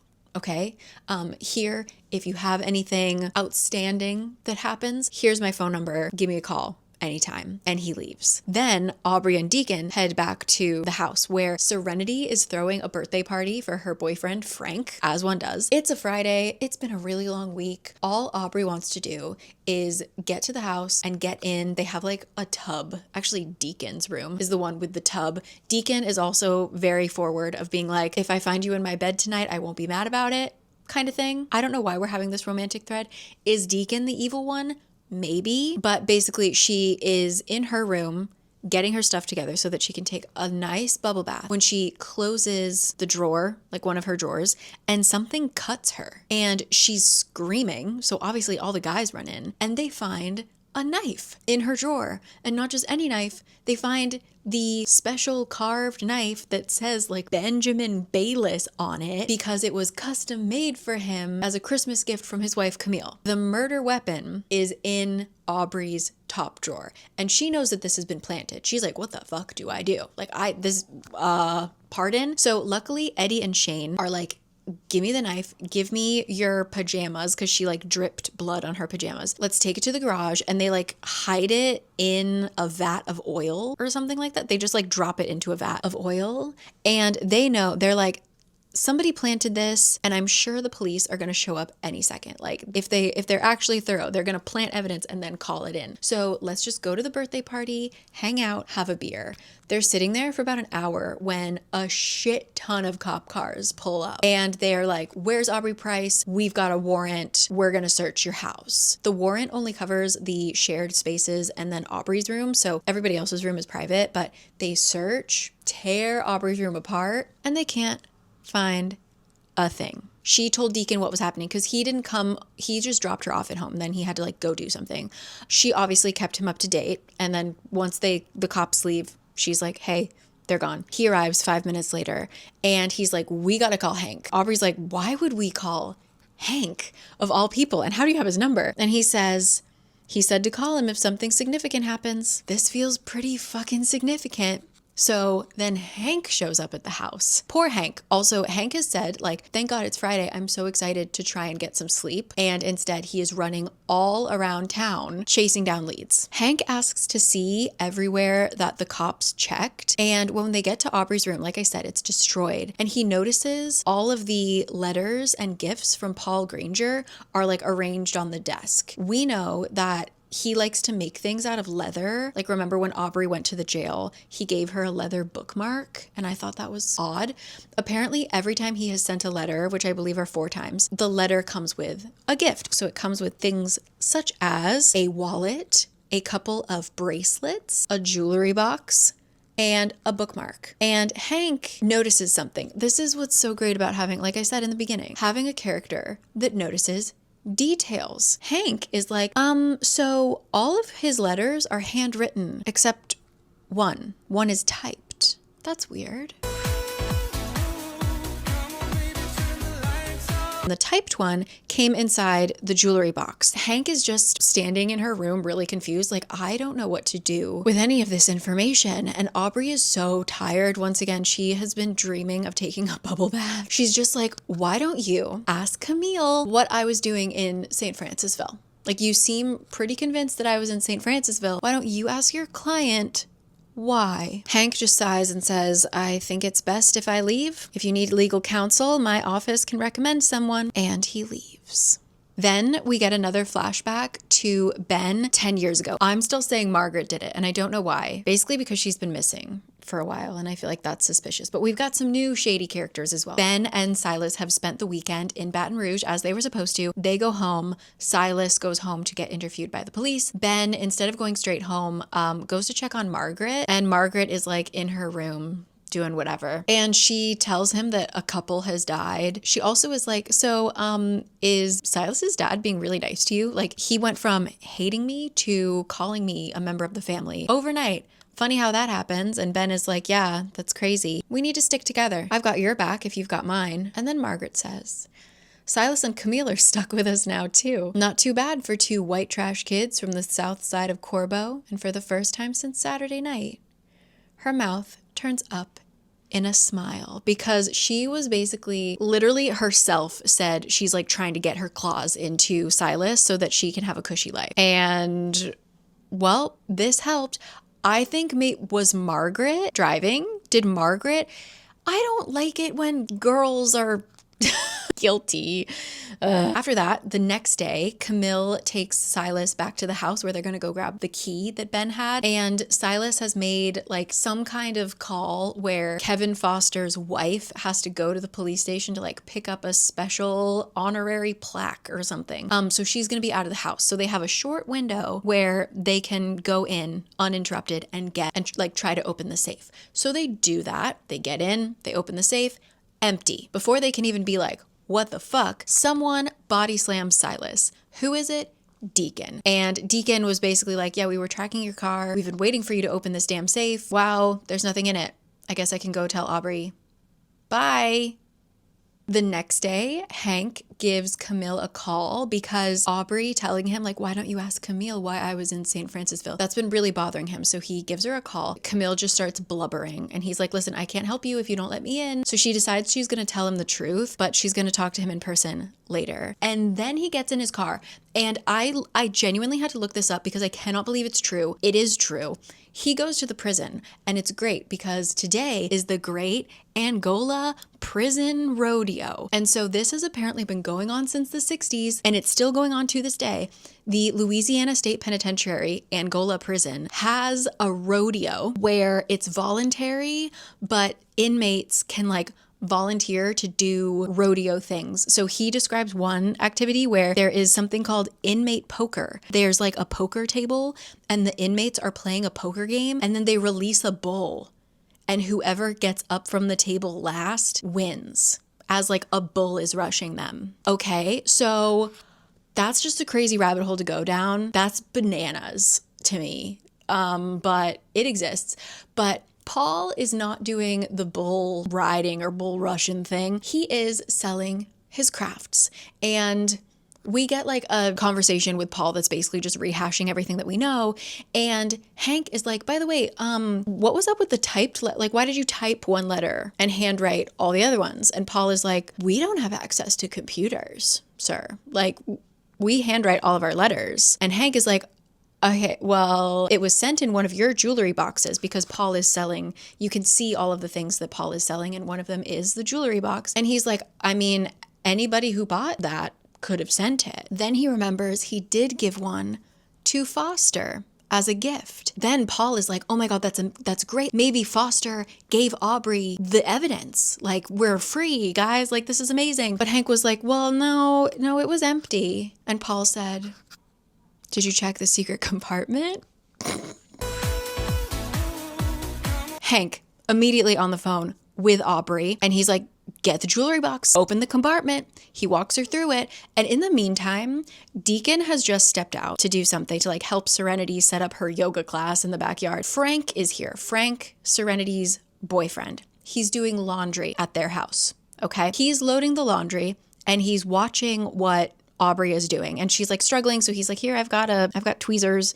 She opens the thing, finds the USB drive. And Aubrey is like, holy shit, we need to plug this into a laptop right now. Isn't that funny that she just destroyed her laptop? So she's like, Frank, could I borrow your laptop? And he's like, sure, I've got it in my car. He runs out to his car, brings back his laptop. He realizes that the chip thingy is USB-C instead of USB, whatever, technology. He's like, shit, I gotta go grab a converter for it. I'll be right back. He dips. Deacon comes back in. Aubrey fills him in. She's like, oh my God, this is amazing. Once Frank gets back, we're going to watch it. This could give us the answers that I've been searching for my whole life. And Deacon is like, oh, Frank? Well, he just left. And Aubrey turns back to the table, and sure enough, the USB drive is gone. So who's Frank working for? Who's Serenity working for? Why was Camille at Serenity's yoga classes? That just didn't make sense in general. Actually, now that we're thinking about it, why would she know about Serenity's yoga class? What would prompt her to go to it? Ugh. How much? 40 pages left. I think I'm just going to live react because I don't even want to stop. Who did it? Did the dad approach Serenity and Serenity folded? I really don't want it to be another one of like the like poor people turn on their own. But who stabbed Ben? Let's figure this out. We're back in Camille's POV. She is having lunch with her family or something, and she's going, after this, she's going to head to Hank's so that she is going to tell him everything. She's like, I'm going to put all my cards on the table. I have to be honest about everything that's going on. But before she leaves, Silas is like, hey, can I ask a favor of you? My guy found the video. Okay, he took it from Aubrey. He wants to watch it with Camille. How much you want to bet he was not the one driving? How much you want to bet? Okay, but he's basically like, I can't watch this alone, right? Frank hands over the USB drive and he's like, yeah, and you know, we wouldn't have found it without the help of Hank because Aubrey had put him on speakerphone. So Frank heard who it was on the phone. And Camille is like, what the fuck? But anyway, let's play it. They plug in the drive and there are a shit ton of folders in it, all of them labeled with dates going back over 25 years. So he clicks on the one that corresponds with the date of his accident, and there are two files, a video file and a Word document. We open the video first. A car, presumably Aubrey's parents, enters the screen from the left side just as a truck runs the stop sign at the intersection. Even in black and white, it's difficult watching, knowing the outcome. The two vehicles spin in a full circle, and when they stop, the driver's side of Paul's truck is visible to the camera. Then the driver's side door opens. Slowly, a person falls out of the driver's seat. I'm expecting to see Silas 10 years ago, but it's not him. It's a female. long blonde hair. She's disoriented. Then she turns towards the store, giving us a clear shot of her. That fucking bitch. Is that Margaret? I ask. She pulls Silas out of the car and he seems equally super drunk, disoriented, falling all over the place. But to give him credit, he did try to walk around and like check on the other vehicle, but Margaret just grabs him and pulls him and they run away. They disappear out of the bottom corner of the frame. And I didn't mention this, but Aubrey's mom died immediately, but Aubrey's dad was alive for over an hour. He just bled out in the car. Silas has lived with the regret of not getting him medical attention and probably saving his life, okay? And Silas is going back on his memories and he's like, the only thing I remember from that night is getting into Ben's room and Margaret telling me what happened. All these fucking years, she allowed me to believe I was the driver, that I killed those two people. Then we open the Word document. So the Word document is a confession by Kevin Foster, who we thought was just going to confess that he was like on the payroll. But why would he be on the payroll if he knew that Margaret did it? And he basically knew that Randall Everett would pay for his silence to protect his son, but not his son's girlfriend. And so at this point, Paul Granger had already been arrested. Like without any evidence, Kevin Foster believed everything Randall told him. So he was already dirty, right? Like he already arrested the wrong guy. And once he found out that it wasn't even Silas, he was like, well, if I back out, I'm going to be called a liar and I'm not going to get paid. I'm just not going to correct anything. Okay? Silas goes off somewhere. Camille is like, I don't really want to even think about what you're about to do. And he's like, don't worry, I'll handle it. So he goes off. And then a little bit later, Camille comes out of the office. She's about to call Hank when a voice just pops out of nowhere and says, he saw it, didn't he? Margaret's voice startled me and I twist around to see where it's coming from. She steps out from behind some metal shelves. I guess they're in the garage. I don't know. They start fighting. They start screaming at each other. They end up on the ground at one point and Camille is like, and what? You killed my husband too? This stops her cold. She says, no, I was worried about what Ben would do if he discovered he covered for me instead of Silas. I didn't kill him. And then she just screams and lunges at Camille. I don't do cocaine! She grabs something from the shelf next to us and raises it above her head. And then the world goes dark. Now, Hank's POV. At the exact same time. Camille isn't answering any of Hank's calls and he got info from Deacon about Frank and he put it all together because Hank is Hank. Hank is Hank. And he's pretty sure, the Everett family hired Frank. So he goes to Camille's parents' place. Camille and Margaret were having their fight in the shop. So I don't know if it was like the garage, the warehouse for something. Based on where Hank parks, he can see right into it because the big door to the shop is open. The second I get to the opening, I see Camille on the ground. Blood pools beneath her head and the scene is so reminiscent of how Ben was found, I'm terrified. Silas shows up and is like, what the hell happened? They drive to get to the doctor. For some reason, Frank is just like hanging around. Frank is also in the car. She's fine. She needs a few stitches. She has a concussion. Frank disappears. Silas goes to look for his wife. Hank stays with her. When she wakes up, she's like, oh my God, this is so bad. Camille explains everything. Hank also catches her up on some things. When she tells him that Margaret was driving and we have video proof, he's like, okay, what is he gonna do? Because I don't see Silas going to the cops. Camille says, I told you, my family isn't like other families. They tend to take care of their own problems. And then just make things weirder. Hank has had his other assistant, his paralegal, do some digging into the Paul Granger case. And Scott just sent him an email. He emailed me a list of people who were at Paul's that night. And one in particular stuck out. I don't know. Okay. We have 15 plus 9, 24 pages left. POV, Ben, 10 years ago. It has been 2 days since they got back from Baton Rouge, so 3 days since the murder or hit and run. Wait. Okay. So basically the Chief Foster, shows up to take the witness statements. He takes a witness statement from Ben and his mom just to confirm that Ben and Silas were in Baton Rouge, and so they had an alibi and they weren't the ones driving, okay? When I said that Foster did everything alone, he actually had an assistant, his nephew. He brought his nephew along, little mini cop, to help him with all of the paperwork and stuff like that. After they're done, Ben's mom is like, can I get you fine folk a cup of coffee, Chief Foster, and forgive me, young boy, I did not catch your name. He smiles at her. It's Nathan, ma'am.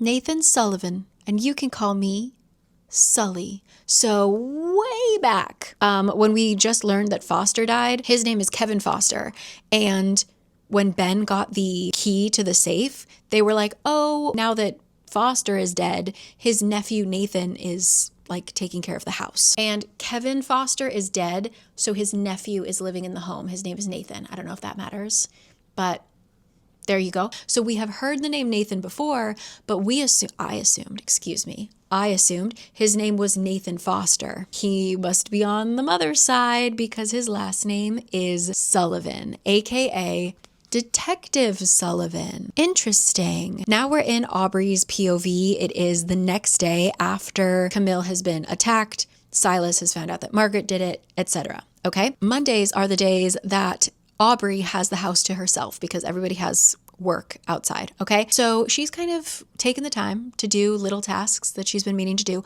when she gets a knock on the door. It's the detective that was there when Ben died. Detective Sullivan, and he has a few follow-up questions for Aubrey. He shuts the door and we're standing just a few feet apart in the foyer. He's too close. This feels wrong. To which Aubrey is like, I would like a lawyer. Like he keeps like inching towards her. She keeps backing up. She's like, this is really weird. And Detective Sullivan laughs. Actually laughs. No, we're not doing that, actually. And he reaches for her so quickly, Aubrey can't react. He like gets her arm behind her back and he says, listen and listen good. It seems like we've all been looking for the same thing and something tells me you've got it, or at least know where it is. He says, Silas is having a little trouble locating his wife, from what I understand. So my guess is he's finally seen the video and there was some big blow up. Bet you didn't know that the little blonde bitch was the one who killed your parents. And Aubrey did not know. Remember, Aubrey hasn't seen the video because Frank ran it off to Silas before she could even play it. Okay? He says, you've got 1 minute to tell me what I need to know or I will make sure you go down for Ben Bayless's murder. And she's like, what do you seem to know more than me, sir, actually. And Sullivan says, Ben made the same mistakes you're making now. I offered him a pretty good deal. All he had to do was stop looking, but he turned me down, just like you are now. Sullivan says, I could strangle you right now and frame your boyfriend for it. 2 for 1. Hey. Just as he like wraps his hands around her neck, just as she is about to lose consciousness, Deacon comes in like a bullet and just tackles the guy, holds him down. Yep, there's a scuffle. The detective flops on the ground, blood blooming in the center of his chest. Yeah, okay, he's dead. How did Deacon get here so fast? He's supposed to be at work. Frank called to warn him because he and Silas are gonna come over any minute. So was Deacon in on this? I guess Deacon was just being nice. He says, the only reason I'm not kicking your ass is because you saved Aubrey's. And it was actually Hank that tipped off Frank. Hank told Silas that Nate Sullivan was on the list of the partygoers that night. And he was like, why was the detective here? And with that information, they went through Foster's files and searched for Nate and found all kinds of shady shit. Sullivan was Foster's go-to when he needed help to carry out whatever Dad wanted. And so now I gotta figure out where Margaret is. Sullivan, at least the like murderer, the most recent murderer, is dead. But we also have the issue of Deacon just shot a cop. There's no way he's getting out of jail for that, okay? Silas is like, listen, I'm about to have one of my guys come in. He's the cop. Just tell him the truth that like you walked in, saw that Aubrey was being choked, and this was defense, right? And Deacon is like, sure, man. Yeah, he'll believe me. And he's like, by the way, do you have that knife?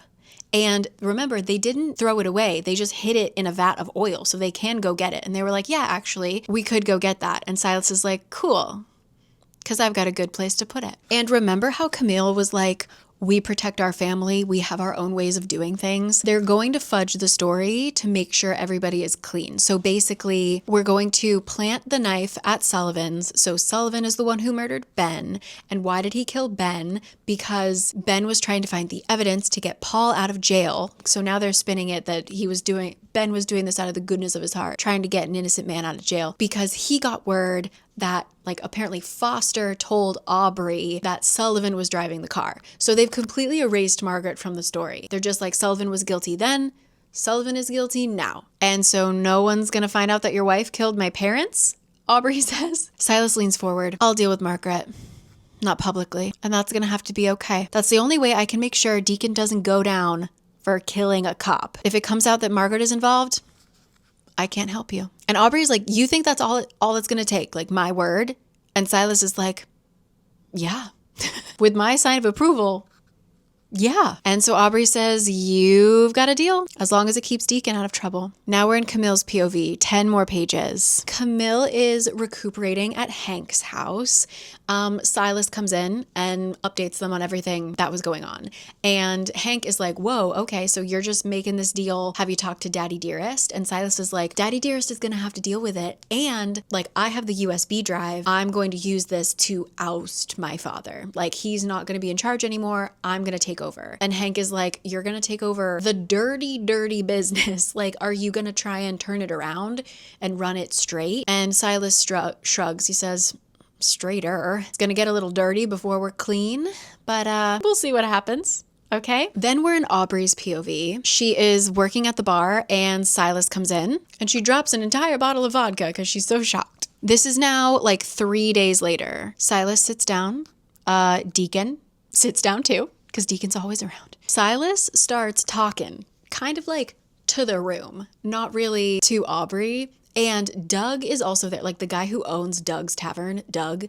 There's like a couple other witnesses that would probably overhear this. And so he's like, man, it's great to have a beer in town because, and my wife just hasn't been herself lately. We've been dealing with some demons and blah, blah, blah, blah, blah, just running his mouth. And Deacon keeps going like, man, what are you doing? What are you talking about? And Silas is like, let me finish. You know, my wife, she's a mess. He says, like I said, Margaret, she's been having a real hard time. I'm afraid she started drinking again. Sure hope she doesn't get behind the wheel of a car. That would be tragic. And he gets up to leave. His phone rings and he picks it up and he's like, hello? Silas Everett here. His head bows, his hands covering his eyes. I'm on my way. He ends the call looking straight at me. It's just as I feared. If you'll excuse me, that was the Corbo Police Department. Poor Margaret has been in a fatal accident. He pauses a second or two and then adds, it may not be the justice you wanted, but it's the only justice possible. He turns and walks right out the bar. Deacon is like, did that just happen? Aubrey's like, uh-huh. He made sure I knew the person who killed my parents just met the same fate. I wanted Margaret to be held responsible for her actions, but I never said I wanted her dead. Is her death really justice for me? For my parents? I'm not sure. And now we're irrevocably linked together, Silas and I, connected forever in a twisted, ugly way. Because if Silas Everett is ever questioned as to where he was when his wife died, Deacon and I are now his alibi. Oh, that's the end. You know, it wasn't bad. Perhaps it was boring simply because it actually made sense. But I enjoyed it. I still think Camille is like a wet blanket of a person. Also, her good deed at the end, by the way, she's gonna purchase Aubrey's shared house and like make renovations. Pardon? Like, that's it? And then all of the dirty, dirty shit that her family has done is just wiped. Honestly, realistic. Unfortunately, the rich white folk get to just met out their form of justice and walk away. Well, you know what? I had a good time with it simply because there weren't glaring plot holes. But let me know what you thought. I think that the Sullivan of it all, I don't know if it was anticlimactic, but like it wasn't who I kind of wanted it to be. That it seemed like a little bit of an easy way out. The Margaret of it all was fine. Expected, but like good, I think. Poor Serenity. I wonder how Serenity feels about her boyfriend being a plant. But anyway, let me know your thoughts. So far, like 2 for 2. If you haven't read First Lie Wins, that one's also quite a good time. I've read it years and years ago, so like don't quote me on it, but I remember having a good time.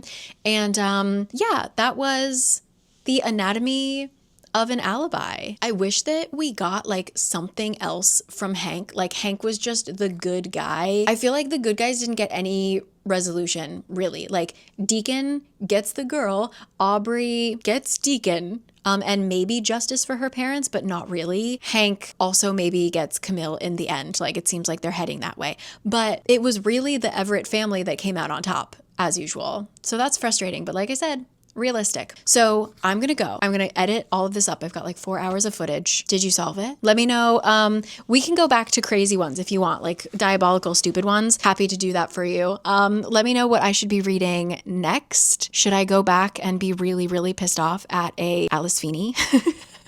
Either way, I will see you guys next time. And thanks for solving with me. See you then. Bye.